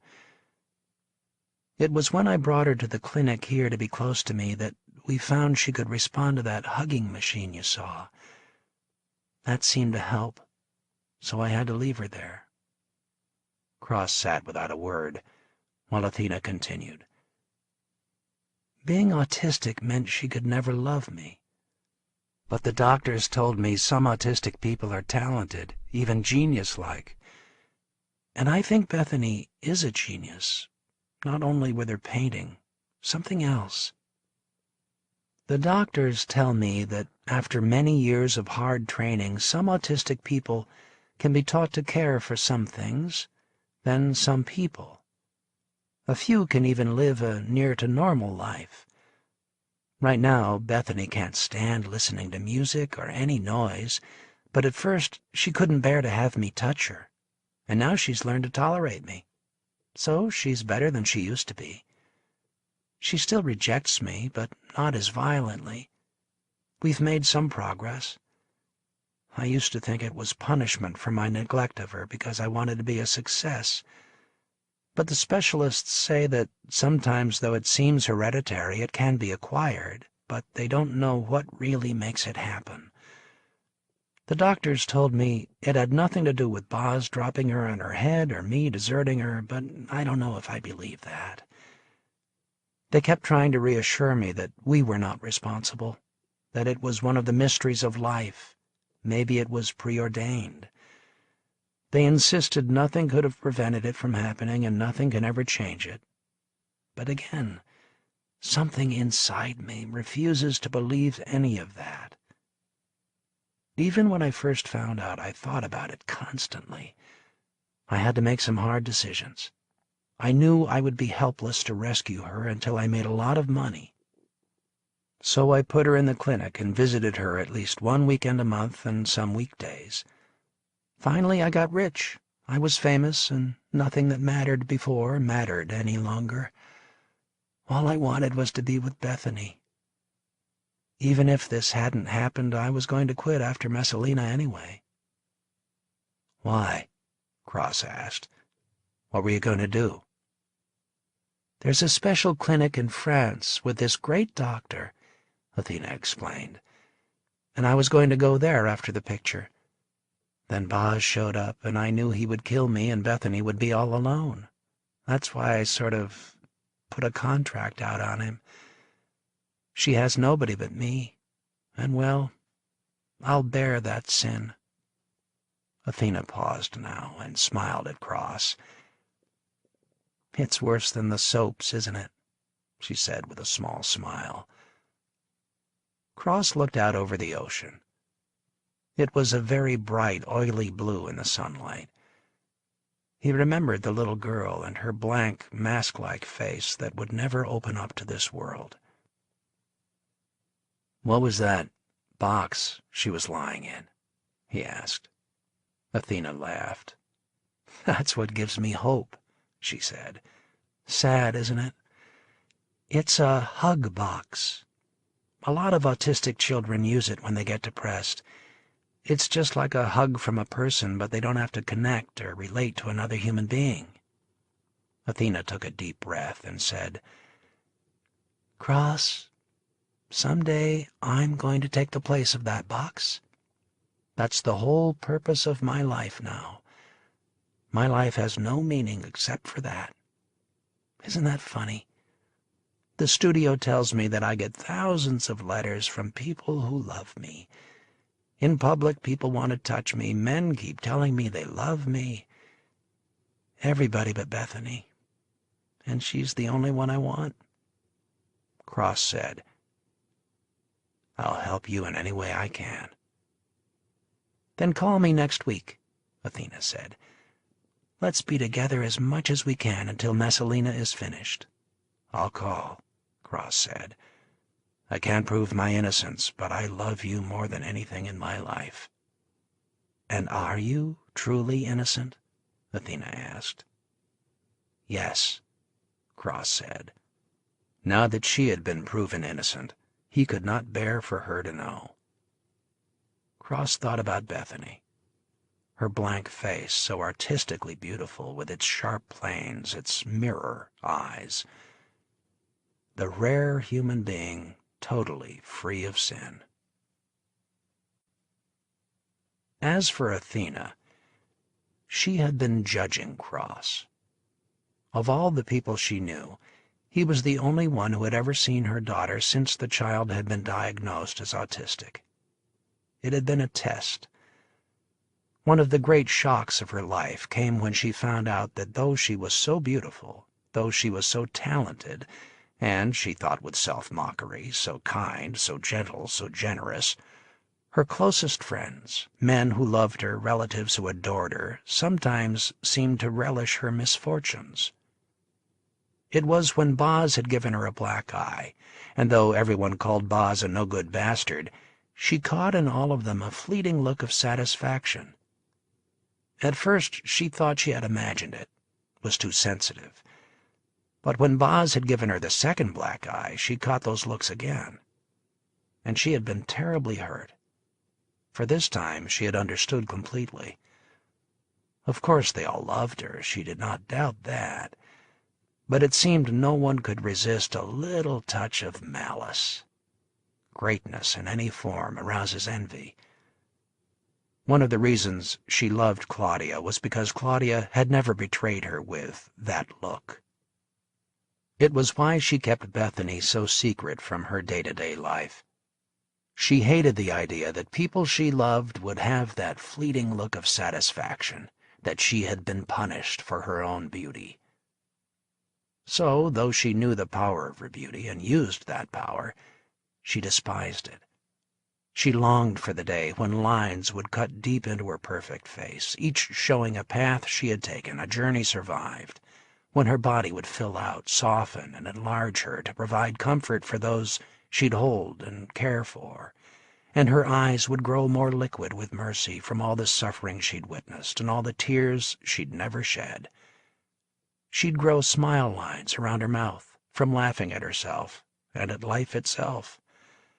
How free she would be when she no longer feared the consequences of her physical beauty and instead delighted in its loss as it was replaced by a more enduring serenity. And so she had kept careful watch on Crosstellina when he met Bethany, saw his slight recoil at first, but then afterward nothing. She knew he was helplessly in love with her, and she saw he did not have that certain look of satisfaction when he knew of her misfortune with Bethany. Chapter 12. Claudia was determined to cash in on her sexual marker with Eli Marion. She would shame him into giving Ernest Vale the points he wanted on his novel. It was a long shot, but she was willing to compromise her principles. Bobby Bance was implacable on gross points, but Eli Marion was unpredictable and had a soft spot for her. Besides, it was an honorable custom in the movie business that sexual congress, no matter how brief, demanded a certain material courtesy. Vale's threat of suicide had been the trigger for this meeting. If carried out, the rights to his novel would revert to his former wife and her children, and Molly Flanders would drive a hard bargain. Nobody believed in the threat, not even Claudia. But Bobby Bance and Eli Marion, operating from their knowledge of what they would do for money, always had to worry. When Claudia, Ernest, and Molly arrived at Lodstone, they found only Bobby Bance in the executive suite. He looked uncomfortable, though he tried to disguise it with effusive greetings, especially to Vale. "Our national treasure," he said, and hugged Ernest with respectful affection. Molly was immediately alert, wary. "Where's Eli?" she said. "He's the only one who can make the final decision on this." Bance's voice was reassuring. "Eli's in the hospital, Cedars-Sinai, nothing serious, just a checkup. That's confidential. The Lodstone stock goes up and down on his health," Claudia said dryly. "He's over 80. Everything is serious." No, Bance said. "We do business every day in the hospital. He's even sharper. So present your case to me and I'll tell him your story when I visit." "No," Molly said curtly. But Ernest Vale said, "Let's talk to Bobby." They presented their case. Vance was amused, but did not laugh outright. He said, "I've heard everything in this town, but this is a beauty. I ran it by my lawyers, and they say that Vale's demise does not affect our rights. It's a complicated legal point." "Run it by your PR people," Claudia said. "If Ernest does it, and the whole story comes out, Lodstone will look like shit. Eli won't like that. He has more moral sense." "Than me?" Bobby Vance said politely. But he was furious. Why didn't people understand that Marion approved everything he did? He turned to Ernest and said, "How would you knock yourself off? Gun, knife, out the window?" Vale grinned at him. "Harakiri on your desk, Bobby." They all laughed. "We're getting nowhere," Molly said. "Why can't we all go to the hospital and see Eli?" Vale said, "I'm not going to a sick man's hospital bed and argue about money." They all looked at him sympathetically. Of course, in conventional terms, it seemed insensitive. But men in sickbeds planned murders, revolution, frauds, studio betrayals. A hospital bed was not a true sanctuary, and they knew that Vale's protest was basically a romantic convention. Molly said coldly, "Keep your mouth shut, Ernest, if you want to remain my client. Eli has screwed 100 people from his hospital bed. Bobby, let's make a sensible deal. Lodstone has a gold mine in the sequels. You can afford to give Ernest a couple of gross points for insurance." Vance was horrified. A hot stab went through his bowels. "Gross points?" he shouted incredulously. "Never!" "Okay," Molly said. "How about a structured 5% of the net? No advertising charges, no interest deductions, or gross points to the stars." Vance said contemptuously, "That's almost gross, and we all know that Ernest won't kill himself. That's too stupid, and he is too intelligent." What he really wanted to say was that the guy didn't have the balls. "Why gamble?" Molly said. "I've gone over the figures. You plan at least 3 sequels. That's at least $500 million in rentals, including foreign, but not the videos and TV, and God knows how much money you fucking thieves make in video. So why not give Ernest points, a measly $20 million? You would give that to any half-ass star." Vance thought it over. Then he turned on the charm. "Ernest," he said, "as a novelist, you are a national treasure. No one respects you more than me, and Eli has read every one of your books. He absolutely adores you. So we want to come to an accommodation." Claudia was embarrassed at how Ernest obviously swallowed this bullshit, though to his credit, he shuddered a bit at the national treasure. "Be specific," he said. Now Claudia was proud of him. Vance spoke to Molly. "How about a 5-year contract at $10,000 a week to write original scripts and do some rewrites, and of course on the originals we only get first look. And for every rewrite he gets an additional $50,000 a week. In 5 years he could make as much as $10 million. "Double the money," Molly said. "Then we can talk." At this point, Vale seemed to lose his almost angelic patience. "None of you are taking me seriously," he said. "I can do simple arithmetic. Bobby, your deal is only worth 2.5. You'll never buy an original script from me, and I'll never do one. You'll never give me rewrites. And what if you make 6 sequels? Then you make $1 billion. Vale began to laugh with genuine enjoyment. $2.5 million doesn't help me." "What the fuck are you laughing about?" Bobby said. Vale was almost hysterical. "I never dreamed in my life of even $1 million, and now it doesn't help me." Claudia knew Vale's sense of humor. She said, "Why doesn't it help you?" "Because I'll still be alive," Vale said. "My family needs the points. They trusted me, and I betrayed them." They would have been touched, even Vance, except that Vale sounded so false, so self-satisfied. Molly Flanders said, "Let's go talk to Eli." Vale lost his temper completely and stormed out of the door, shouting, "I can't deal with you people! I won't beg a man on a hospital bed!" When he was gone, Bobby Vance said, And you two want to stick up for that guy? Why not? Molly said. I represented a guy who stabbed his mother and his own 3 kids. Ernest is no worse than him. And what's your excuse? Vance asked Claudia. We writers have to stick together, she said wryly. They all laughed. I guess that's about it, Bobby said. I did the best I could, right? Claudia said. Bobby, why can't you give him a point or two? It's only fair. Because over the years he's screwed 1,000 writers and stars and directors. It's a matter of principle, Molly said. That's right, Vance said. And when they have the muscle, they screw us. That's business. Molly said to Vance with fake concern, Eli is okay. Nothing serious. He's fine, Vance said. Don't sell your stock. Molly pounced. Then he can see us, Claudia said. I want to see him anyway. I really care about Eli. He gave me my first break. Vance shrugged them off. Molly said, You will really kick yourself if Ernest knocks himself off. Those sequels are worth more than I said. I softened him up for you.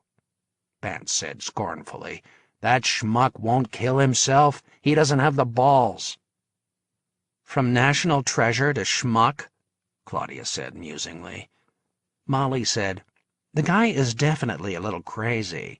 He'll croak out of sheer carelessness. Does he do drugs? Vance asked, a little worried. No, Claudia said, but Ernest is full of surprises. He's a true eccentric who doesn't even know he's eccentric. Vance pondered this for a moment. There was some merit in their argument. And besides, he never believed in making unnecessary enemies. He didn't want Molly Flanders to carry a grudge against him. The woman was a terror. Let me call Eli, he said. If he gives the okay, I'll take you to the hospital. He was sure that Marion would refuse. But to his surprise, Marion said, By all means, they can all come to see me. They drove to the hospital in Vance's limo, which was a big stretch job, but by no means luxurious. It was fitted with a fax, a computer, and a cellular phone. A bodyguard supplied by Pacific Ocean Security sat next to the driver. Another security car with 2 men followed behind. The brown-tinted windows of the limo presented the city in the beige monochrome of old-time cowboy movies. As they progressed inward, the buildings became taller, as if they were penetrating a deep stone forest. Claudia was always amazed how in the short space of 10 minutes she could go from a mildly bucolic small-town green to a metropolis of concrete and glass. In Cedars-Sinai, the hospital corridors seemed as vast as the halls of an airport, but the ceiling compressed like a bizarre camera shot in a German impressionist movie. They were met by a hospital coordinator, a handsome woman dressed in a severe but high couture suit, who reminded Claudia of the hosts in Vegas hotels. She led them to a special elevator that took them nonstop to the top penthouse suites. These suites had huge carved black oak doors that reached from floor to ceiling, with shiny brass knobs. The doors opened like gates to a suite of a hospital bedroom, a larger, open-walled room with dining table and chairs, a sofa and lounge chairs, and a secretarial niche that held a computer and fax. There was also a small kitchen space and guest bathroom in addition to the bathroom for the patient. The ceiling was very high, and the absence of walls between the kitchen niche, the living room area, and the business nook gave the whole room the look of a movie set. Lying on a crisp white hospital bed, propped up by huge pillows, was Eli Marion. He was reading an orange-covered script. On the table beside him were business folders with budgets of movies in production. A pretty young secretary seated on the other side of the bed was taking notes. Marion always liked pretty women around him. Bobby Vance kissed Marion on the cheek and said, Eli, you look great, just great. Molly and Claudia also kissed him on the cheek, Claudia had insisted on bringing flowers and put them on the bed. Such familiarities were excused because the great Eli Marion was ill. Claudia was noting all the details as if researching a script. Medical dramas were almost financially foolproof. In fact, Eli Marion was not looking great, just great. His lips were ridged with blue lines that seemed drawn with ink. He gasped for air when he spoke. 2 green prongs grew from his nostrils, the prongs attached to a thin plastic tube that ran to a bubbling bottle of water that was plugged into the wall, all connected to some oxygen tank hidden there. Marion noted her gaze. "Oxygen," he said. "Only temporary," Bobby Vance said hurriedly. "Makes it easier for him to breathe." Molly Flanders ignored him. "Eli," she said, "I've explained the situation to Bobby, and he needs your okay." Marion seemed to be in good humor. "Molly," he said, "you were always the toughest lawyer in this town. Are you going to harass me on my deathbed?" Claudia was distressed. "Eli, Bobby told us you were okay, and we really wanted to see you." She was so obviously ashamed that Marion raised his hand with acceptance and benediction. "I understand all the arguments," Marion said. He made a motion of dismissal to the secretary, and she left the room. The private duty nurse, a handsome, tough-looking woman, was reading a book at the dining-room table. Marion gestured to her to leave. She looked at him and shook her head. She resumed reading. Marion laughed, a low, wheezing laugh. He said to the others, "That is Priscilla, the best nurse in California. She's an intensive care nurse, that's why she's so tough. My doctor recruited her especially for this case. She's the boss." Priscilla acknowledged them with a nod of her head and resumed reading. Molly said, "I'll be willing to limit his points to a maximum of 20 million. It will be insurance. Why take the risk? And why be so unfair?" Vance said angrily, "It's not unfair. He signed a contract." "Fuck you, Bobby," Molly said. Marion ignored them. "Claudia, what do you think?" Claudia was thinking many things. Obviously, Marion was sicker than anyone was admitting, and it was terribly cruel to put pressure on this old man who had to make such an effort to even speak. She was tempted to say that she was leaving. Then she remembered that Eli would never have let them come except for some purpose of his own. "Ernest is a man who does surprising things," Claudia said.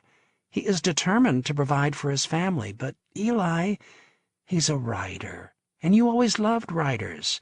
Think of it as a contribution to art. Hell, you gave 20 million to the Metropolitan Museum. Why not do it for Ernest? And have all the agents on our ass?" Vance said. Eli Marion took a deep breath.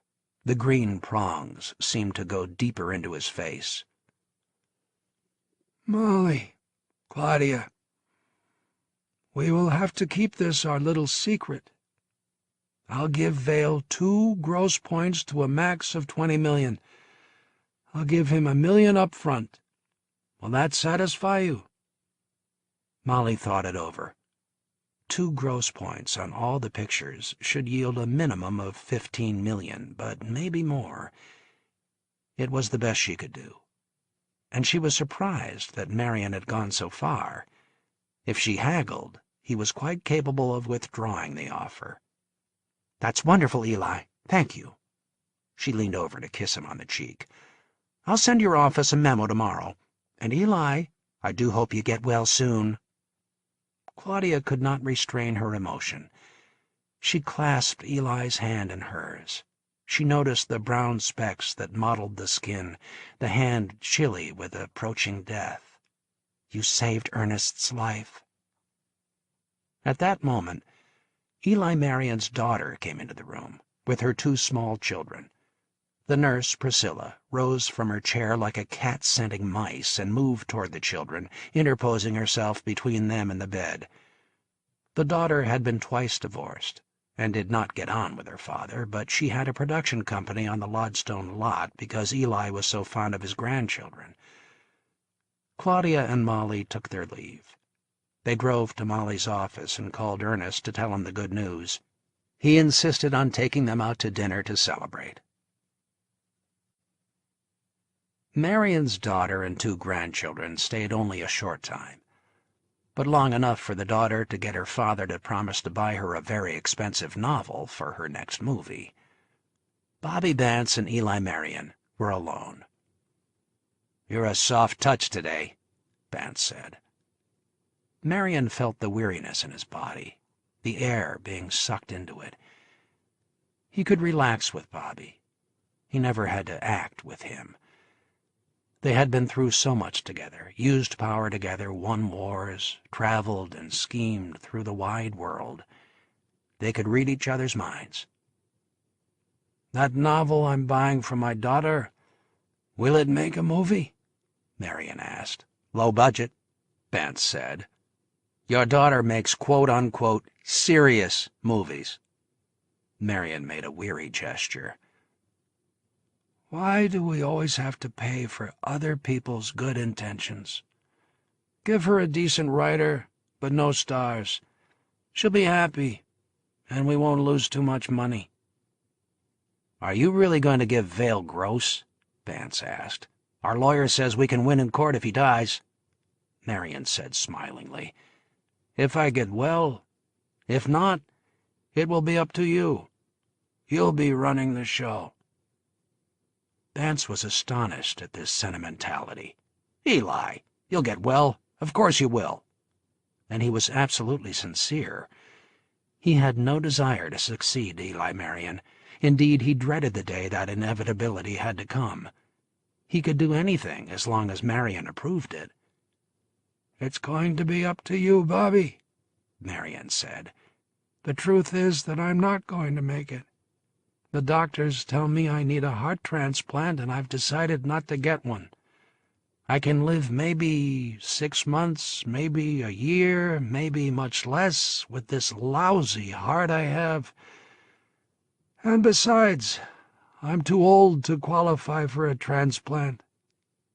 Vance was stunned. "They can't do a bypass?" he asked. When Marion shook his head, Vance went on.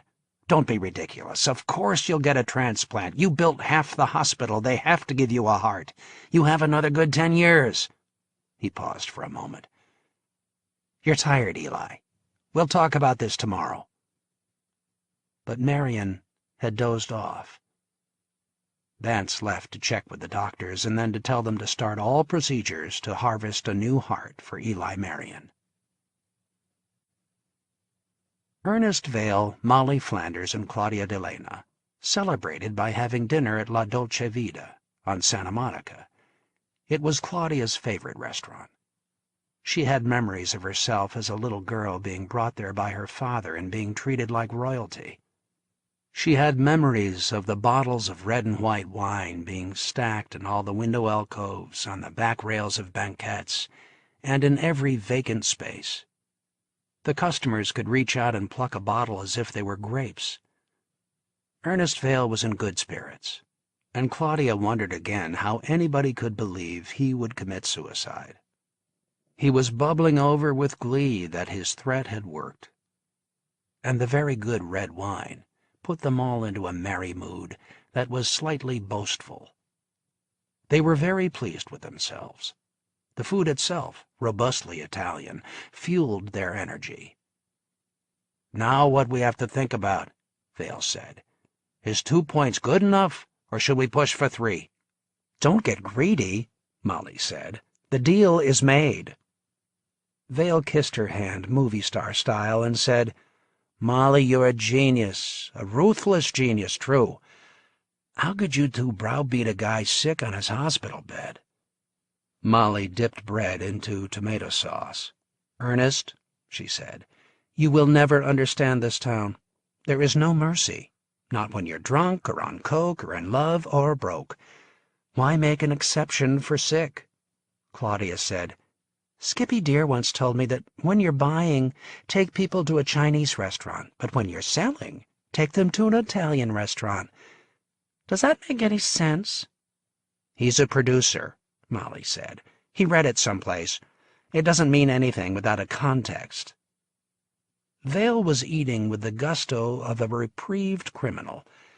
He had ordered 3 different kinds of pasta just for himself, but gave small portions to Claudia and Molly and demanded their opinions. "The best Italian food in the world outside Rome," he said. "About Skippy, it makes a certain kind of movie sense. Chinese food is cheap, it brings the price down. Italian food can put you to sleep and make you less sharp. I like both. Isn't it nice to know that Skippy is always scheming?" Vale always ordered 3 desserts. Not that he ate all of them, but he wanted to taste many different things at one dinner.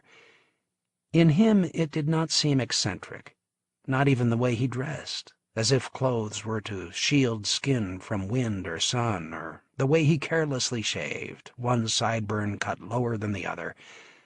Not even his threat to kill himself seemed illogical or strange, nor his complete and childish frankness, which often hurt people's feelings. Claudia was not unused to eccentricity. Hollywood abounded with eccentrics.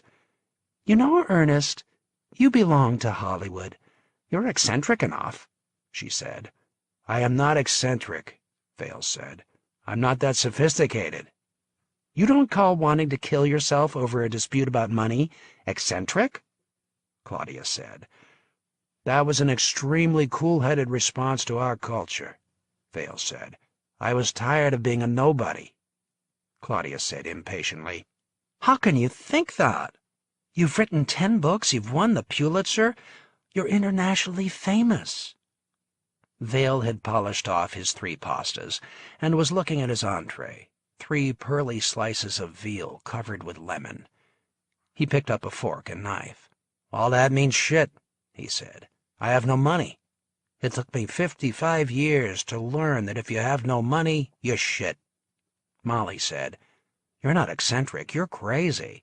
And stop whining because you're not rich. You're not poor either, or we wouldn't be here. You're not suffering too much for your art." Vale put down his knife and fork. He patted Molly's arm. "You're right," he said. "Everything you say is true. I enjoy life from moment to moment. It's the arc of life that gets me down." He drank his glass of wine and then went on matter-of-factly. "I'm never going to write again," he said.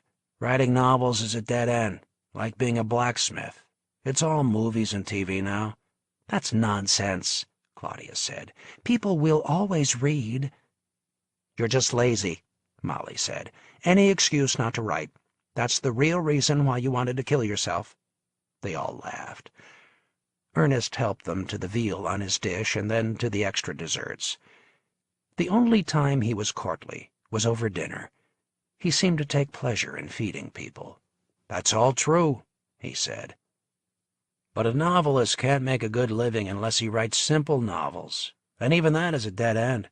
A novel can never be as simple as a movie." Claudia said angrily, "Why do you put movies down? I've seen you cry at good movies, and they are art." Vale was enjoying himself. After all, he had won his fight against the studio. He had his points. "Claudia, I really agree," he said. "Movies are art. I complain out of envy. Movies are making novels irrelevant. What's the point of writing a lyrical passage about nature, painting the world in red heat, a beautiful sunset, a mountain range coated with snow, the awe-inspiring waves of great oceans?" He was declaiming, waving his arms. "What can you write about passion and the beauty of women? What's the use of all that when you can see it on a movie screen in Technicolor? Oh, those mysterious women with full red lips, their magical eyes, when you can see them bare-assed, tits as delicious-looking as beef Wellington. All much better than real life, even, never mind prose. And how can we write about the amazing deeds of heroes who slay their enemies by the hundred, who conquer great odds and great temptation, when you can get it all in gouts of blood before your eyes, tortured, agonized faces on the screen, actors and cameras doing all the work without processing through the brain, sliced alone as Achilles in the Iliad? Now, the one thing the screen can't do is get into the minds of their characters. It cannot duplicate the thinking process, the complexity of life." He paused for a moment, then said wistfully, "But you know what's worst of all? I'm an elitist. I wanted to be an artist, to be something special. So what I hate is that movies are such a democratic art. Anybody can make a movie." "You're right, Claudia. I've seen movies that moved me to tears, and I know for a fact that the people who made them are moronic, insensitive, uneducated, and with not an iota of morality. The screenwriter is illiterate, the director an egomaniac, the producer a butcher of morality, and the actors smash their fists into the wall or a mirror to show the audience they are upset. But then the movie works. How can that be? Because a movie uses sculpture, painting, music, human bodies, and technology to form itself, while a novelist only has a string of words, black print on white paper. And to tell the truth, that's not so terrible. That's progress. And the new great art. A democratic art. An art without suffering. Just buy the right camera and meet with your friends." Vale beamed at the two women. "Isn't it wonderful? An art that requires no real talent. What democracy, what therapy to make your own movie. It will replace sex.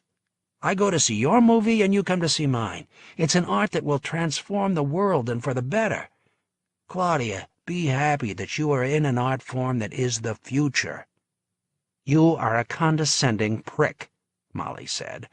"Claudia fought for you, defended you, and I've been more patient with you than any murderer I've defended, and you buy us dinner to insult us." Vale seemed genuinely astonished. "I'm not insulting. I'm just defining. I am grateful, and I love you both." He paused for a moment, and then said humbly, "I'm not saying I'm better than you." Claudia burst out laughing. "Ernest, you're so full of shit," she said. "Just in real life," Vale said amiably. "Can we talk business a little bit? Molly, if I were dead and my family regained all the rights, would Lodstone pay 5 points?" "At least 5, Molly said. "Now you're going to kill yourself over extra points? You lose me entirely." Claudia was looking at him troubled. She distrusted his high spirits. "Ernest, are you still unhappy? We got you a wonderful deal. I was so thrilled." Vale said fondly, "Claudia, you have no idea what the real world is all about, which makes you perfect to do screenplays. What the hell difference does it make if I'm happy? The happiest man who ever lived is going to have terrible times in his life, terrible tragedies. Look at me now. I've just won a great victory. I don't have to kill myself. I'm enjoying this meal. I'm enjoying the company of you two beautiful, intelligent, compassionate women. And I love it that my wife and children will have economic security." "Then why the fuck are you whining?" Molly asked him. "Why are you spoiling a good time?" "Because I can't write," Vale said. "Which is no great tragedy. It's not really important anymore, but it's the only thing I know how to do." As he was saying this, he was finishing the 3 desserts with such evident enjoyment that the two women burst out laughing. Vale grinned back at them. "We sure bluffed out old Eli," he said. "You take writer's block too seriously," Claudia said. "Just take some speed." "Screenwriters don't have writer's block because they don't write," Vale said. "I cannot write because I have nothing to say. Now let's talk about something more interesting. Molly, I've never understood how I can have 10% of the profit of a picture that grosses $100 million and costs only $15 million to make, and then never see a penny. That's one mystery I'd like to solve before I die." This put Molly in good spirits again. She loved to teach the law. She took a notebook out of her purse and scribbled down some figures. "It's absolutely legal," she said. "They are abiding by the contract, one you should not have signed in the first place. Look, take the 100 million gross. The theaters, the exhibitors, take half, so now the studio only gets 50 million, which is called rentals. Okay, the studio takes out the $15 million the picture costs. Now there's 35 million left. But by the terms of your contract and most studio contracts, the studio takes 30% of the rentals for distribution costs on the film. That's another 15 mil in their pockets. So you're down to 20 mil. Then they deduct the cost of making prints, the cost for advertising the picture, which could easily be another 5. You're down to 15. Now, here's the beauty. By contract, the studio gets 25% of the budget for studio overhead, telephone bills, electricity, use of sound stages, etc. Now you're down to 11. Good, you say. You'll take your piece of 11 million. But the bankable star gets at least 5% of the rentals, the director and producer another 5%, so that comes to another 5 million. You're down to 6 million. At last you'll get something. But not so fast. They then charge you all the costs of distribution. They charge 50 grand for delivering the prints to the English market, another 50 to France or Germany, and then finally they charge the interest on the 15 million they borrowed to make the picture. And there they lose me. But that last 6 million disappears. That's what happens when you don't have me for a lawyer. I write a contract that really gets you a piece of the gold mine. Not gross for a writer, but a very good definition of net. Do you understand it now?" Vale was laughing. "Not really," he said. "How about TV and video money?" "TV, you'll see a little," Molly said. "Nobody knows how much money they make in video." "And my deal with Marion now is straight gross?" Vale asked. "They can't screw me again?" "Not the way I'll write the contract," Molly said. "It will be straight gross all the way." Vale said mournfully, "Then I won't have a grievance any more. I won't have an excuse for not writing." "You really are so eccentric," Claudia said. No, Vale said. "I'm just a fuck-up. Eccentrics do odd things to distract people from what they do or are. They are ashamed. That's why movie people are so eccentric." Who would have dreamed that dying could be so pleasant, that you could be so at peace, that you could be so without fear, that best of all, you had solved the one great common myth? Eli Marion, in the long hours of the sick at night, sucked oxygen from the tube in the wall and reflected on his life. His private duty nurse, Priscilla, working a double shift, was reading a book by the dim lamp on the other side of the room. He could see her eyes dart quickly up and then down, as if checking him after every line she read.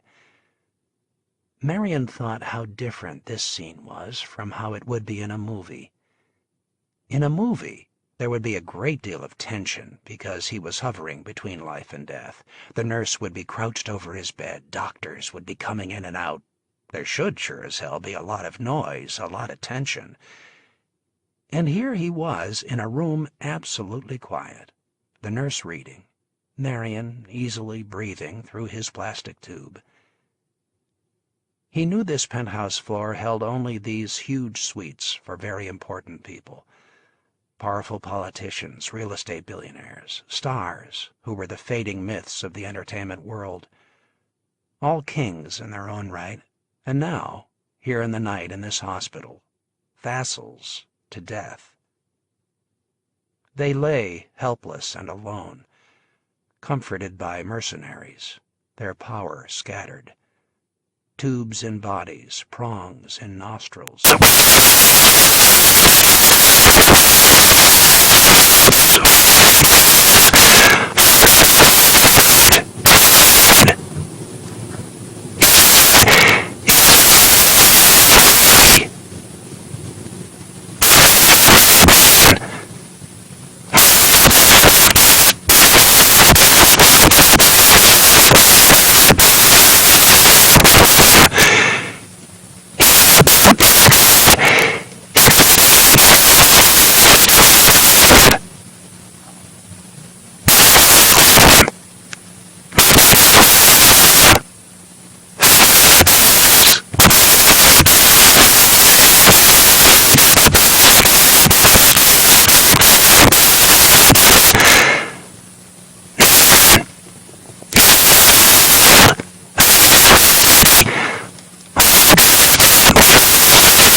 had motor damage.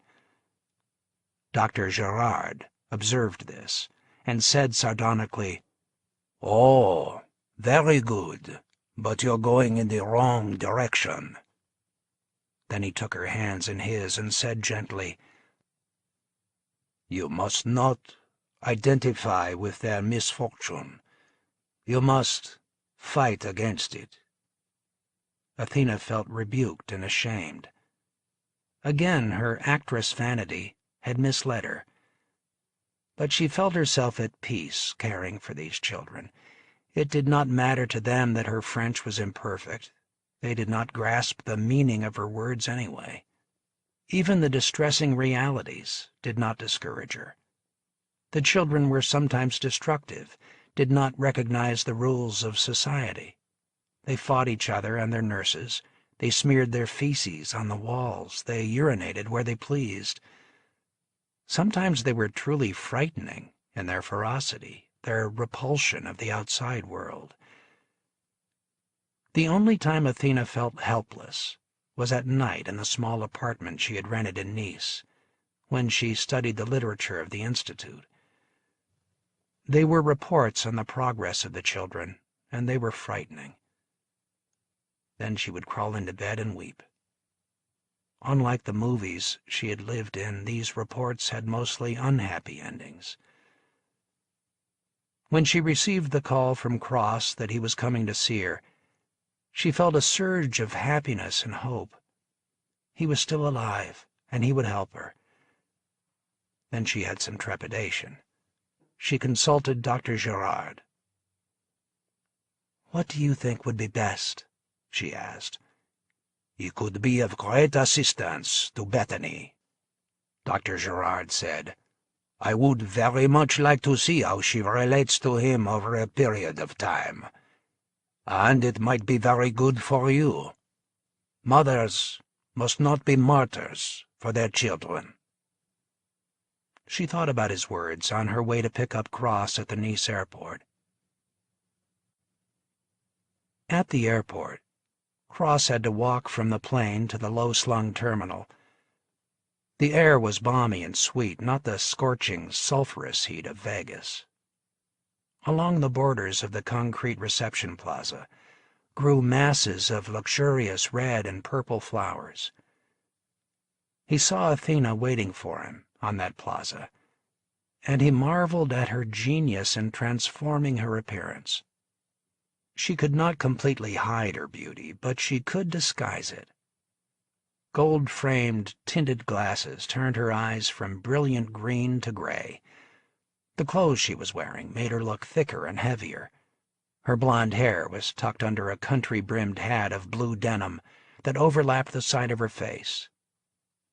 He felt a thrill of possession, that he was the only one who knew how beautiful she really was. As Cross approached, Athena took off her glasses and put them in the pocket of her blouse. He smiled at her irrepressible vanity. Less than an hour later, they were in the suite of the Negresco Hotel, where Napoleon had bedded Josephine, or so the hotel brochure on the door still claimed. A waiter knocked and brought in a tray with a bottle of wine and a delicate plate of tiny sandwiches. He left it on the balcony table that overlooked the Mediterranean. At first they were awkward with each other. She held his hand trustingly, yet as if she were in command, and the touch of her warm flesh gave him a rush of desire. But he could see she was not quite ready. The suite was beautifully furnished, more opulent than any of the Xanadu villas. The bed had a canopy of dark red silk. The matching drapes were studded with golden fleur-de-lis. The tables and chairs had an elegance that could never have existed in the Vegas world. Athena led Cross out to the balcony, and as she did so, Cross blindly kissed her on the cheek. And then she couldn't help herself. She picked up a wet cotton napkin that was wrapped around the wine bottle and scrubbed her face free of all the disfiguring cosmetics. Her face glistened with drops of water, the skin radiant and pink. She put one hand on his shoulder and kissed him gently on the lips. From the balcony they could view the stone houses of Nice, tinted the faded greens and blues of paint from hundreds of years ago. Below, the citizens of Nice strolled on the Promenade des Anglais. On the stony beach, young men and women almost nude splashed into the blue-green water, while little children dug themselves into the pebbly sand. Farther out, hawkish white yachts, strung with lights, patrolled the horizon. Cross and Athena had taken their first sip of wine when they heard the faint roar. From the stone seawall, from what looked like the mouth of a cannon, but was really the great eastern pipe of the sewers, a great wave of deep brown water gushed into the pristine blue of the sea. Athena turned her head away. She said to Cross, "How long will you be here?" "5 years, if you let me," he said. "That's silly," Athena said, frowning. "What will you do here?" Cross said. "I'm rich. Maybe I'll buy a small hotel." "What happened to the Xanadu?" Athena asked. "I had to sell my interest," he said. He paused for a moment. "We won't have to worry about money." "I have money," Athena said.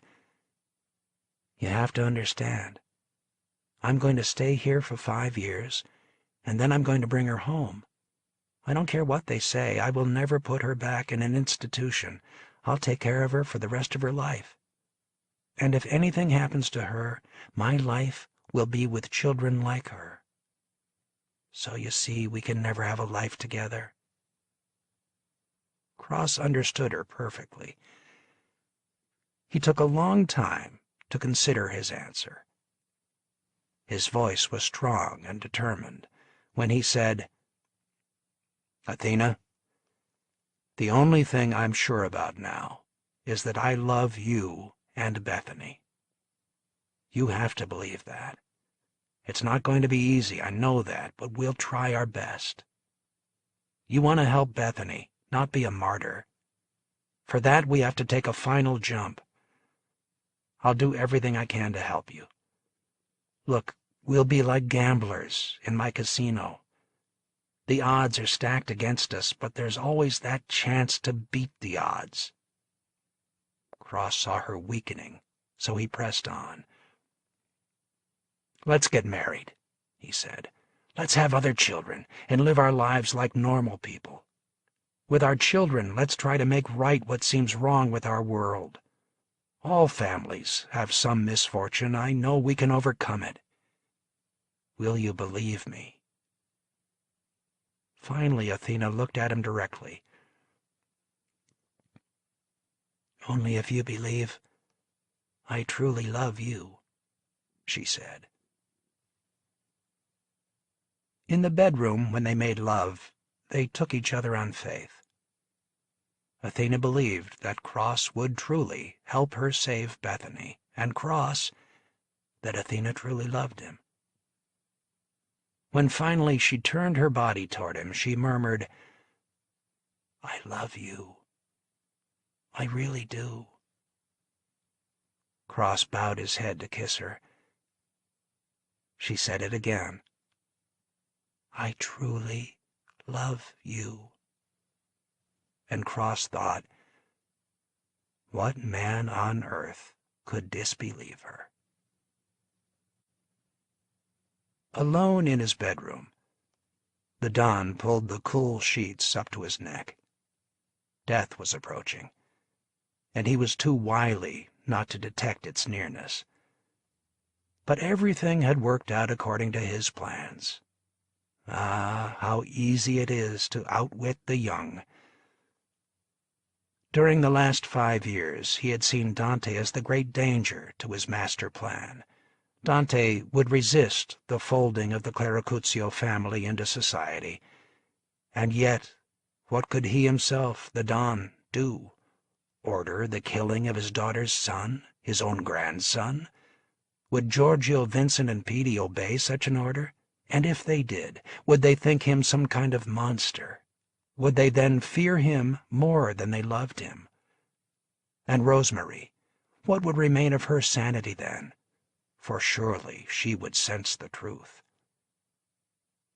But when Pepe de Lena was killed, the die was cast. The Don immediately knew the truth of the matter, investigated Dante's relationship with Losey, and made his judgment. He had sent Vincent and Petey to guard Cross, armored car and all, and then, to forewarn Cross, told him the story of the Santadio War. How painful it was to set the world straight. And when he was gone, who would there be to make these terrible decisions? He decided now, once and for all, that Claracuzio would make its final retreat. Vinny and Petey would deal strictly with their restaurants and construction businesses. Giorgio would buy companies on Wall Street. The withdrawal would be complete. Even the Bronx enclave would not be replenished. The Claracuzio would finally be safe and fight against the new outlaws who were rising all over America. He would not blame himself for past mistakes, the loss of his daughter's happiness and the death of his grandson. And after all, he had set Cross free. Before he fell asleep, the Don had a vision. He would live forever. The Claracuzio blood would be part of mankind forever. And it was he, himself, alone, who had created this lineage, his own virtue. But oh, what a wicked world it was that drove a man to sin.